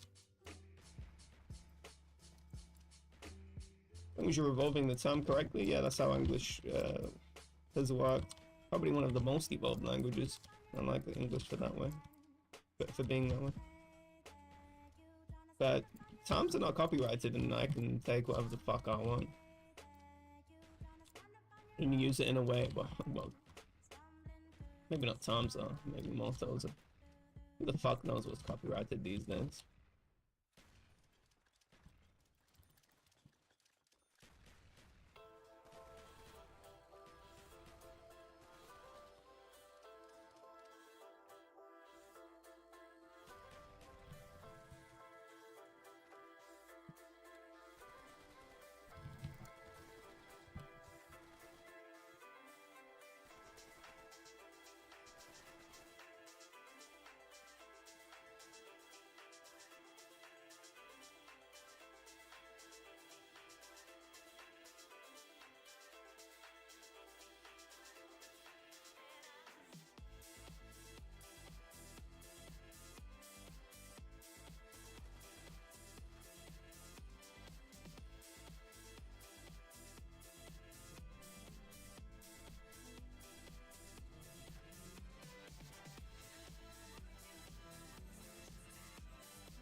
Whenever the discussion about K-pop idols who, if they had a confirmed dating rumor, people would like totally riot, you know, just all hell would break loose. I always see any number of names getting thrown around here and there, but I never see anybody like name drop the entirety of Enhypen. So that's what I'm gonna do today. Because, you know, now maybe I just live in Iraq, which is entirely possible. But this is my humble opinion that if any single member of Enhypen got quote unquote exposed for dating, it would be like Armageddon, like crazy type stuff. And Hypen has one of the most like devout K-pop fan bases I've ever seen, and specifically a very strong devotion to these parasocial relationships to the members. There is a boyfriend fantasy like I have never seen going on in the Enhypen fan base and with Enhypen as a group themselves and their marketing. And I'm very aware that that sort of boyfriend fantasy, whether we want to admit it or not, unfortunately does play a very strong role in most boy groups' marketing. It is not unusual in any capacity for this to be part of how a group sells themselves and how they interact with their fans. There's that Ellen clip of BTS being like, "Army is our girlfriend," or whatever. Like, they just say things like that, like that happened. But I would say that specifically within the fandom, the amount of like genuine romantic infatuation, and I don't mean like, oh, he's so fine stuff, like genuine, like things are serious in the NG world. things are really intense over there, and I'm not necessarily gonna put that on the fans, because I think, as I will discuss later on in this video, that is mostly the company, Belif Lab, and their marketing team absolutely leaning into this super hard. And a lot of these fans are very young. They are teenagers. They are middle schoolers, high schoolers. It is not it is a demographic where this is a very easy fantasy to sell. But I have come across so much content created by fans that like leans into this parasocial boyfriend fantasy in a way that I do not see in other fandoms. So that is what I wanted to discuss today. Also, just small additional disclaimer. I like Enhypen. I like the music. I listen to the music. I went to the Fate tour. They got me. Like, it worked. Like, I do enjoy a lot of the content that they put out. I wouldn't consider myself necessarily, like, an Engine or a diehard fan, but I would consider myself an Enhypen enjoyer. So I just want to make that clear while making this video, that this comes from a place of, like, observing as I interact with this content, and not me, like, trying to just, like, take shots at random people. Okay, so first things first, what is the Belif Lab and Enhypen's marketing team up to, just in general? So they are tapping into the existing infatuation of the fan base, right? Undeniably a large part of K-pop, and specifically boy groups, a lot of the fandom culture and interest in them is centered around finding these members of this group attractive or interesting or charming or what have you. It's about liking the individual. It's not 100% about the music, and I'm not gonna lie about that to anybody. It's not 100% about the music. The music, maybe for some people it's about the music, but on the whole, in terms of fandom culture, it is about the individual in a way that is a bit different from other music-based, quote-unquote music-based fandoms. So let's go through some examples, first of all, of what the marketing team is up to. So some of the most on-the-nose examples we could look at is their most recent comeback, EXO, and not only the lyrics in that song, but the fan chant as well. You know, the general like, oh, like, give me a kiss, and the audience is like, oh, of course, king, and like, I don't know, that whole shindig, that whole thing. And how this translates kind of into the rest of their discography. They have the other song, Let Me In, 20 Cube, or whatever it's called, from their debut EP, that literally the opening line is like, can I be your boyfriend, or I'll be your boyfriend, or something like that. So they have this general desperate lovesick lyricism. This is present in even their, like, quote-unquote darker tracks, like Bite Me. That song is just like EXO, but like make it really, really intense. Sweet Venom, same thing, you know, it's just very much like super hyper infatuated, like puppy love kind of lyricism, which obviously feeds into a lot of these marketing strategies.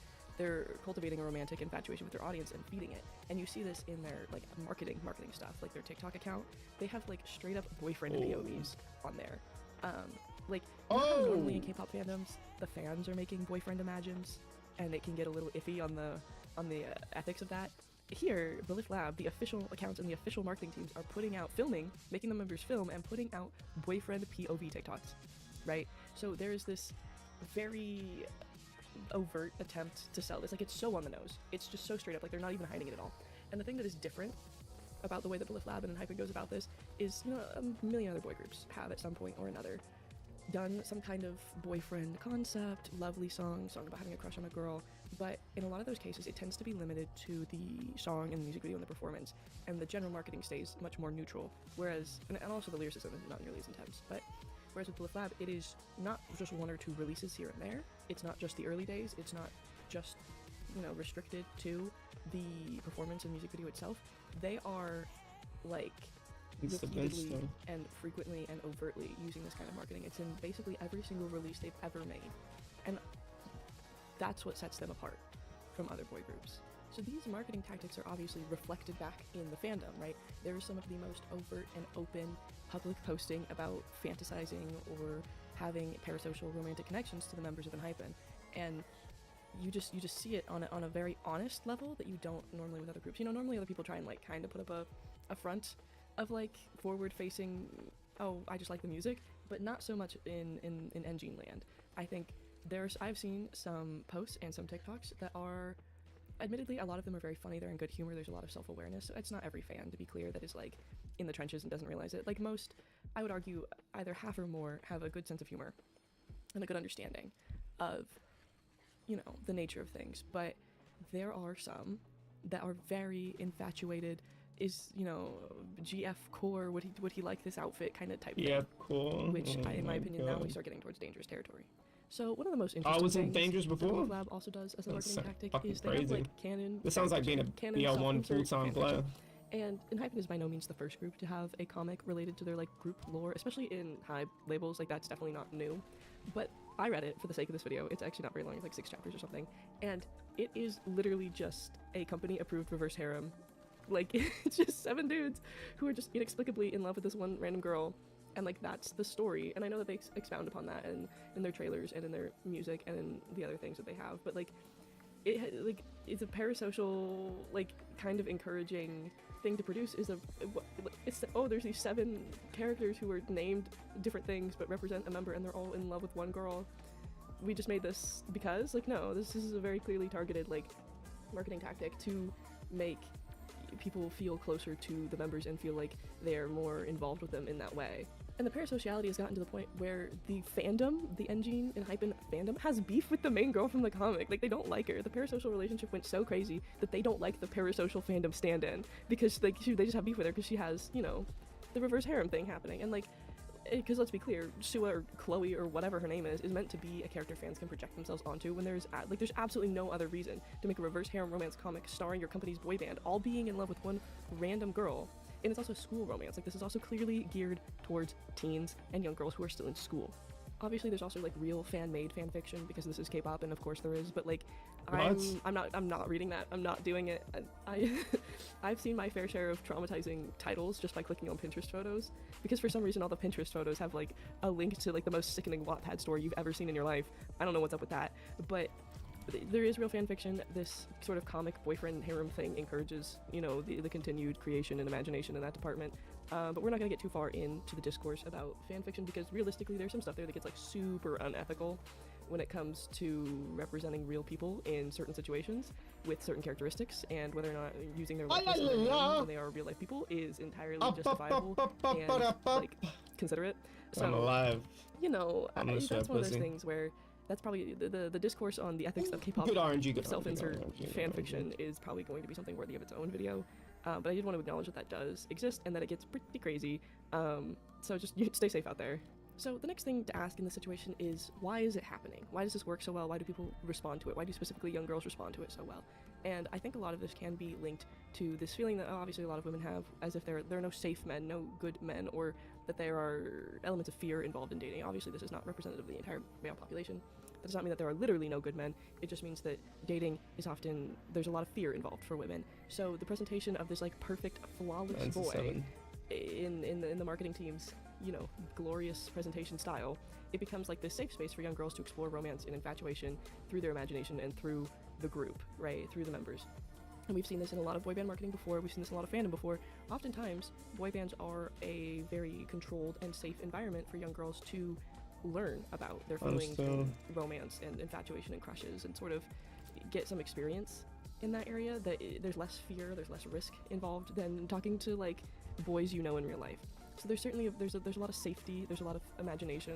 Like, the appeal has been there. We've seen it in One Direction, we saw it in Five Sauce, we saw it in BTS, we see it in Hypen. Like, this is very normal for boy band fandoms in that sense. And so they are just taking a page out of their predecessor's marketing handbook, but they are doing it very assertively. So I said this earlier, but this comeback is kind of the most on the nose they've ever been. Like, the entire music video is them like standing around in various locales and situations being wistful about like the girl they like, and the lyrics also reflect that. And obviously they are not the first K-pop group to do this, not even close. You have groups like TXT who did things like Loser Lover, where there's like a first-person camera / girl situation happening in that music video. Stray Kids had that one music video that was like that first-person POV that was kind of freaky. Sorry to anybody who liked that.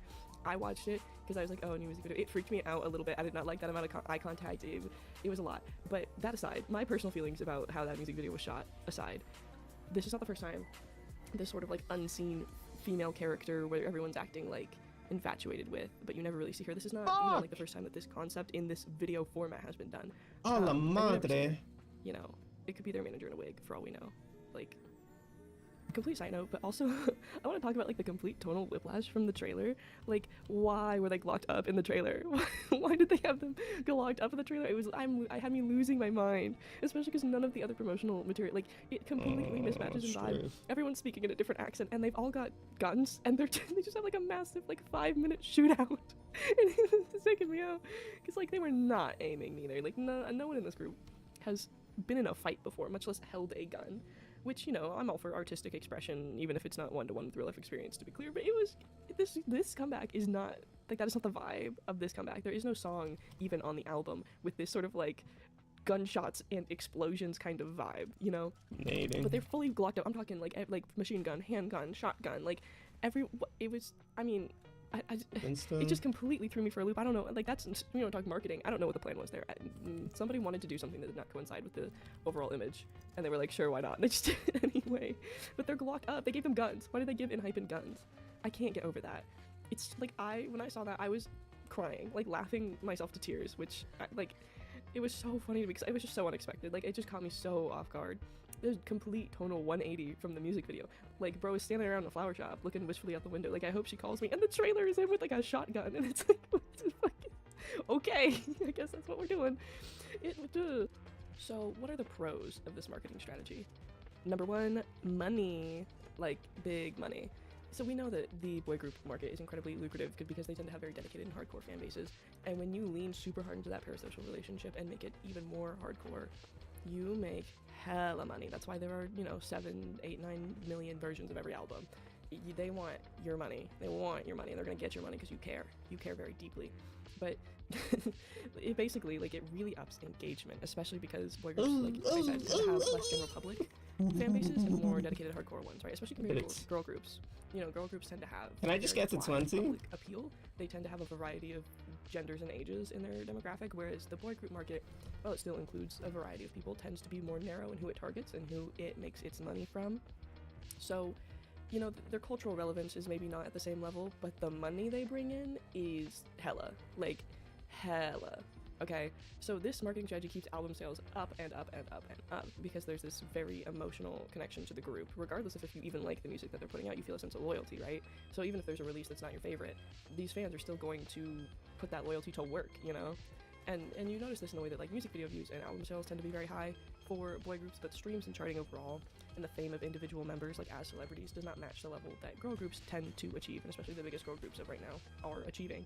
And so to make up that disparity in that I got the multiple names from having such a hardcore, parasocially connected, dedicated fan base makes up that difference, basically. So they don't have the same cultural influence and trend-setting relevance that maybe a group like New Jeans does, but when you have a fan base that is so dedicated, you can make up that gap monetarily pretty easily. Now, the cons of this marketing strategy, which I feel should be fairly obvious, are things like overzealous fans, stalkers, increased mental duress of the general fandom and the group.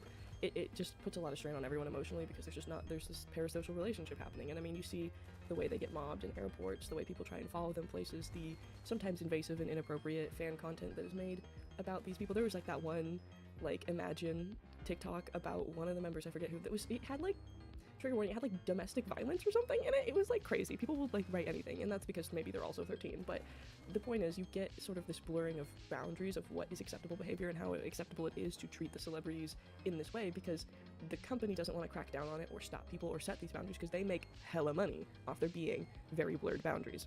And the members as well make hella money and also don't want to upset their fans. And then so I'm a fucking warrior right now. Let's go. Kind of situation Let's go. I fucked up the nades. You just have a lot of behavior that probably shouldn't be flying, but no one wants to say anything about it because it puts the money at risk. And so then you have safety concerns and like life experience concerns because it's very restrictive to be living according to the whims of the fans. I mean, we all remember the protest truck situation when the Bite Me choreography had female backup dancers. Like, it gets serious for these people. So, you know, it can be very difficult for them as a group to release what they want to release and do what they want to do and interact with who they want to interact with, because if they are seen within 6 feet of a woman, she's got a target on her back. Like, it gets mega serious for a lot of, it can be like straight up like dangerous for the women they interact with. Like, they have to be interacting with someone who's either significantly younger, significantly older, or not conventionally attractive. If you don't meet those requirements, you are in trouble if you're within like 10 feet of them in any direction. So to conclude, I just want to say, like, be aware of the marketing tactics that are being used on you and your fellow fans, your comrades, your brothers in arms, because as much as I've been a little bit harsh in this video, I do think it is, like, there is some responsibility on the individual to, you know, moderate themselves and not do and say inappropriate things as fans, but the company is also, like, absolutely making it 100,000 times worse at every turn, and this kind of marketing strategy is not sustainable for people for life, because eventually they will want to branch out.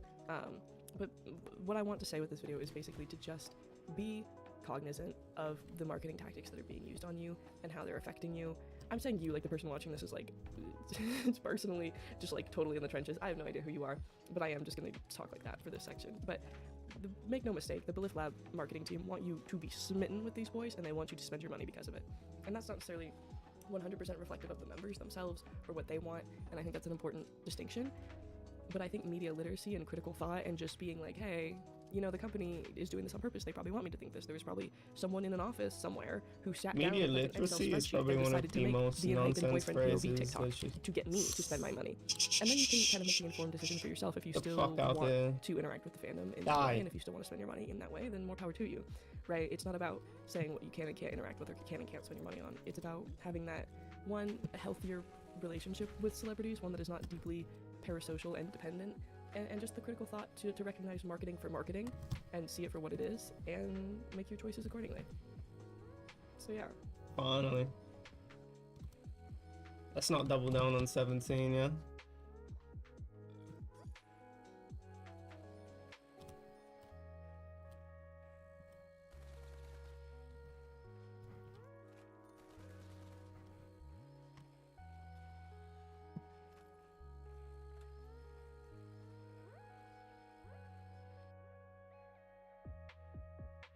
I know That was the most Naruto nothing is a dead video. horse at this point, but I'm gonna beat it. I'm gonna do it.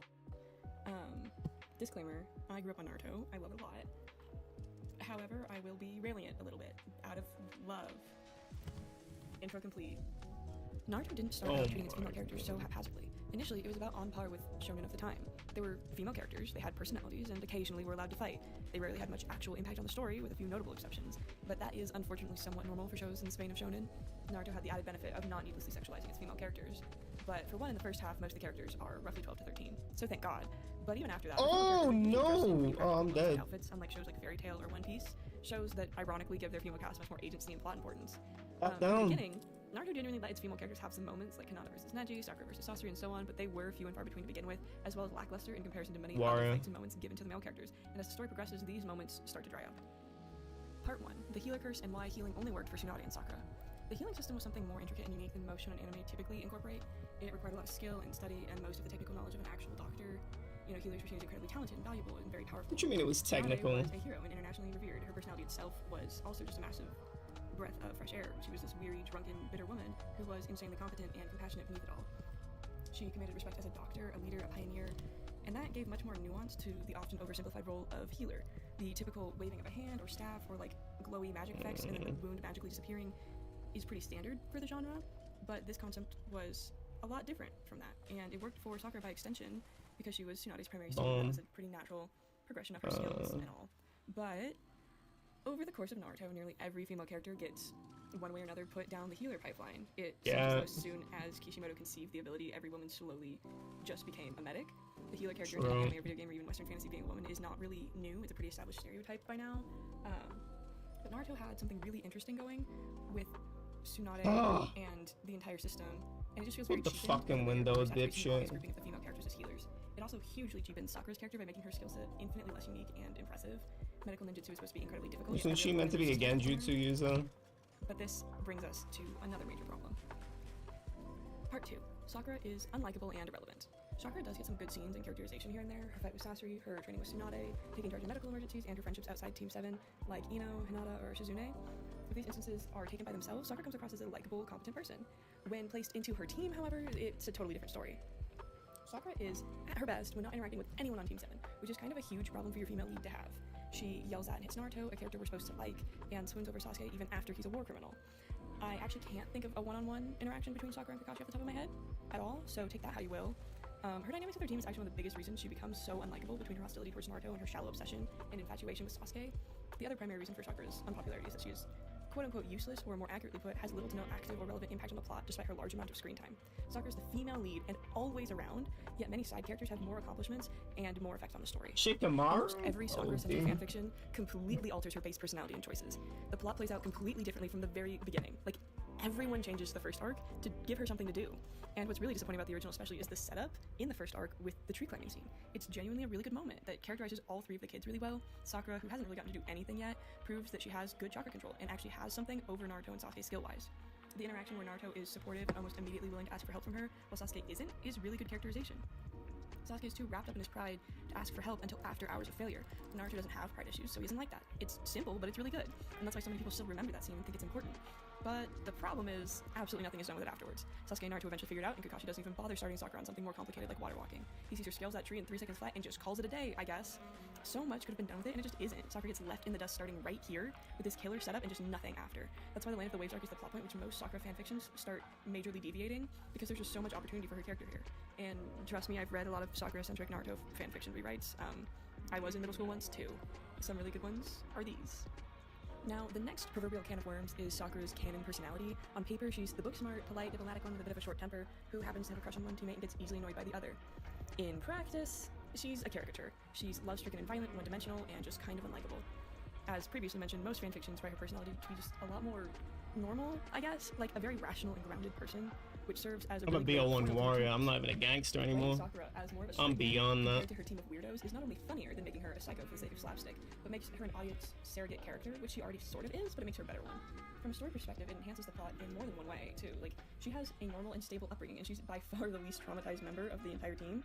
Everyone else on the team is fucked up in some horrible way they'll never recover from, and having her function as a point of comparison for how awful everyone else's lives have been would have been really interesting, or even exploring her taxing the ninja world can be on someone who hasn't been dealing with death and trauma from childhood. Well, give me that insta, As person on Team 7 compared to Naruto's grandstanding, Sasuke's intentional angsty brooding, and Kakashi's detachment plus strange habits is not only a good way to play up the absurdity of the other three for comedy, but for the narrative and character purposes too. This isn't about rewriting the plot of Naruto, though, so I'm going to get back on topic now. Part 3, the missed opportunity of Sakura's inner self. One thing that especially stands out as an excellent idea in regards to Sakura's personality is her inner self, depicted in early Naruto. After a point vanishes altogether, but what was there could have been really interesting. Before, it was meant to show when she was angry or annoyed but didn't want to say anything for the sake of appearances. It's pretty meh, considering she switches between this and openly announcing her anger. But what really changes things is how her inner is used in her fight with Ino. Her inner self is like its own separate entity capable of action and pushes Ino out when she tries to use her mind control. This is completely dropped afterward. She never does this ever again, no one ever talks about it again. But if you rewrite Sakura as a normal, rational person, her inner Sakura becomes way more interesting. The idea that she has held her tongue and suppressed her emotions enough that her anger and disgust start to form another mind that seems to be made purely of chakra and can Let's go on its own. Round 19. Having her temper be a character. Oh, finally! We're gonna see a 20. If I don't double down this round, but I feel a double down. Make way more sense. Before, it's not really clear why she enrolled in the academy or stuck with the ninja lifestyle long term, excluding Sasuke. She's not from a clan. She doesn't really seem like the type of person to pursue it at all in OG Naruto. But if she's got violent anger issues she's been desperately trying to repress her whole life, entering a line of work that involves straight up murder isn't nearly as out of left field. And, like, kind of a side tangent, but, like, if Sakura was just ready to kill and murder all of the time, it would be great. And I know I said that this isn't a Naruto rewrite, but I continued to do that anyway. Moving on. Part 4, Agency and Plot Relevance, aka how often do these bitches want to fight? Despite having some decent moments in early-ish Naruto, the fights mentioned before, like Hinata versus Neji, Ino versus Sakura, Hinata versus Pain, etc., they all result in the female character losing completely. Ino and Sakura both lost as neither were able to advance to the next round of the training exams. Hinata got her ass kicked and went to cardiac arrest, and then got her ass kicked again by Pain. Both times seemingly with the goal of pissing off Naruto so he can fight whoever hurt her himself. Sakura wins one important fight against a named character. Honestly, my most Naruto opinion for this section is that it should have been Sakura trying to fight Pain while Naruto was bolted to the ground like a clawfoot bathtub. I mean, not necessarily with the same romantic connotations, and maybe not getting whipped around quite as much, but it would have made it seem like Sakura actually cared about Naruto as like a comrade and a friend. Like, Naruto and Sakura sure are next to each other on screen a lot, but they don't feel like they're very close. Plus, Sakura literally just needs anything to do. Like, please God, give her one task at any point in the plot. But moving on, I think some of the female characters do have some really cool and interesting abilities, so I love it when they do fight, and that is a big reason of why I want to see more. Interestingly, the women don't have the same issues with power crawl that the male characters do. Power crawl in Naruto, and how bad it gets. Looking at you, a movie where they tried to blow up the moon in a story that's supposed to be about ninjas.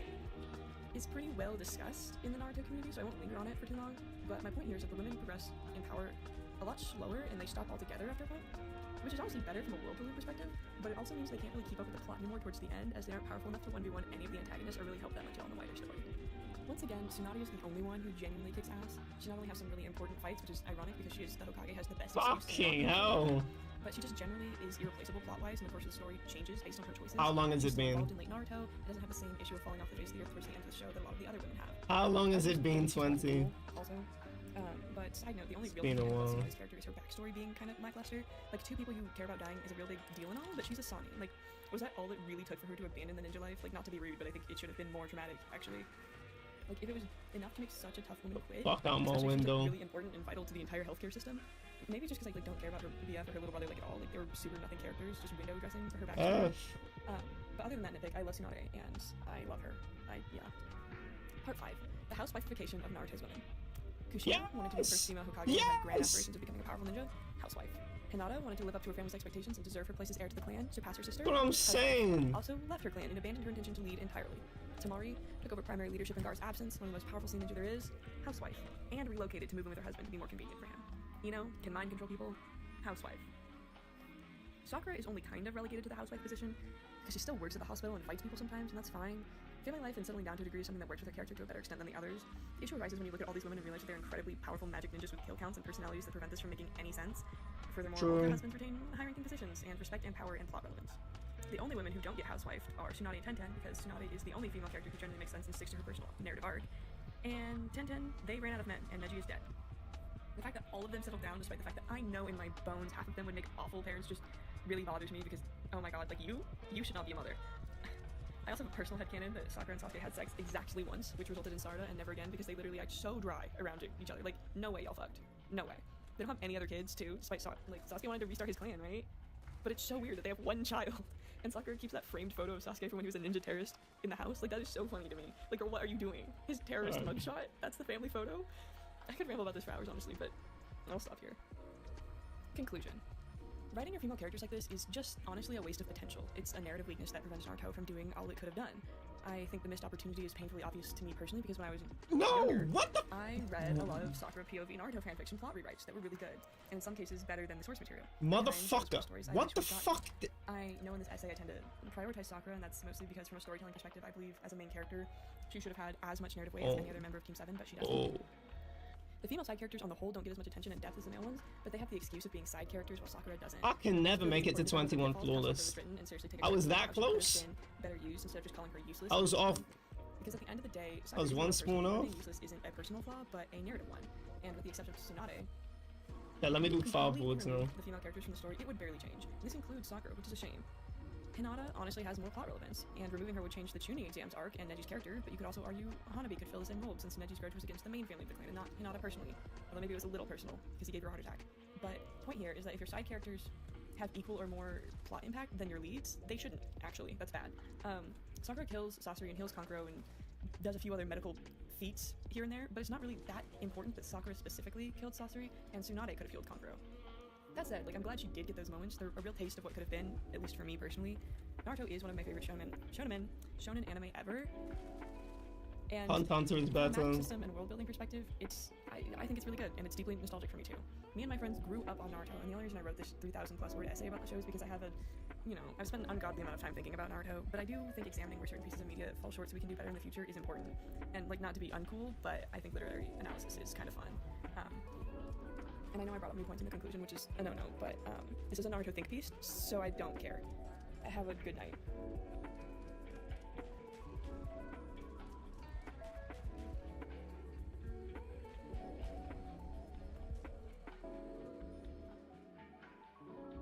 No, you don't.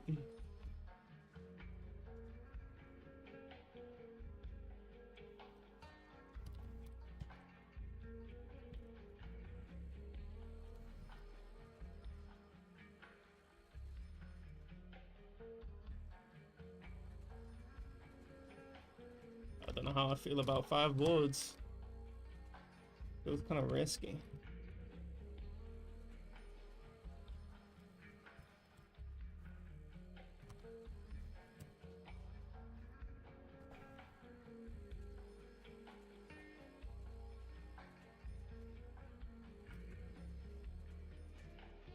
Ooh.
No, don't you fucking dare. You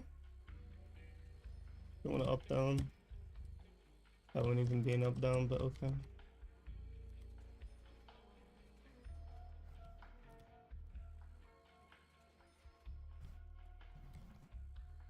One, two.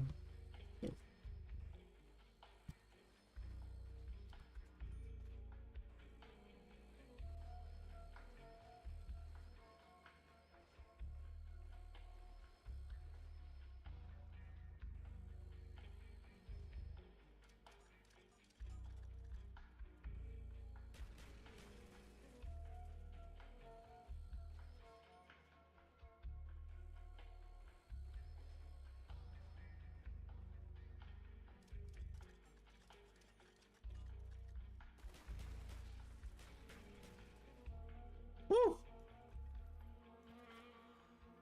Fucking warrior, BO1 gangster, BO1 warrior.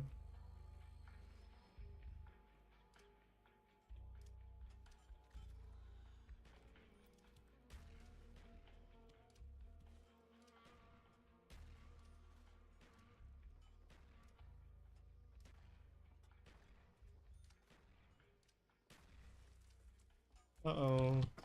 Bad name.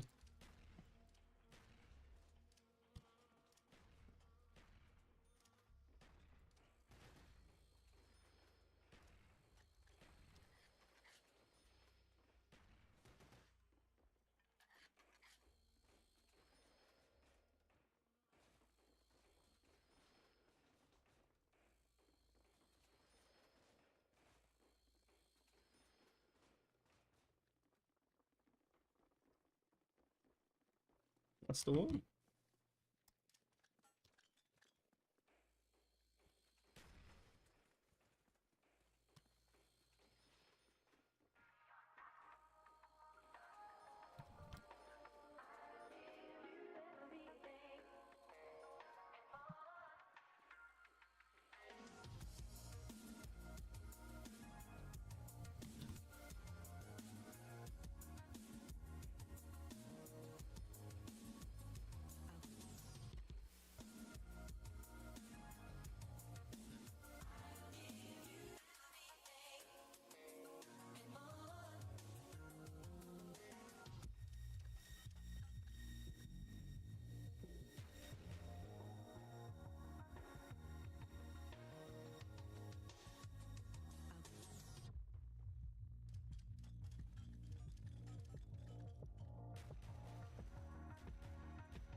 Needed to get rid of the stragglers there. Needed.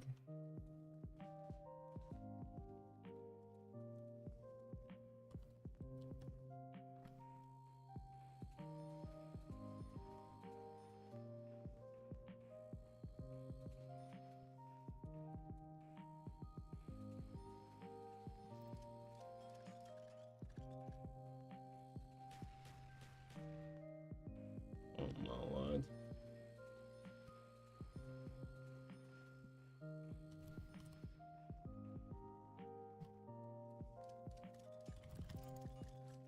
Oh, it was in one of those windows. I need to get rid of you immediately. Eat those nades.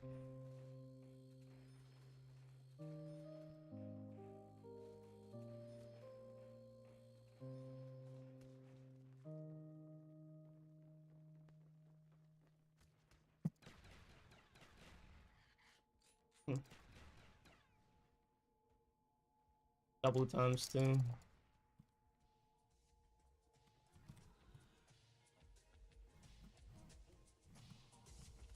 This is where the run ends.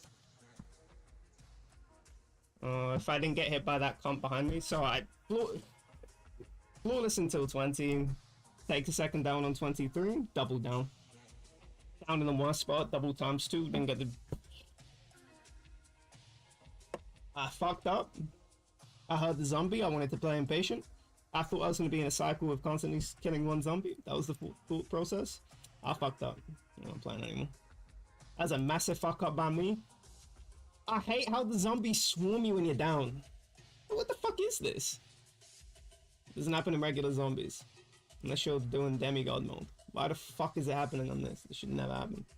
I don't want to play this.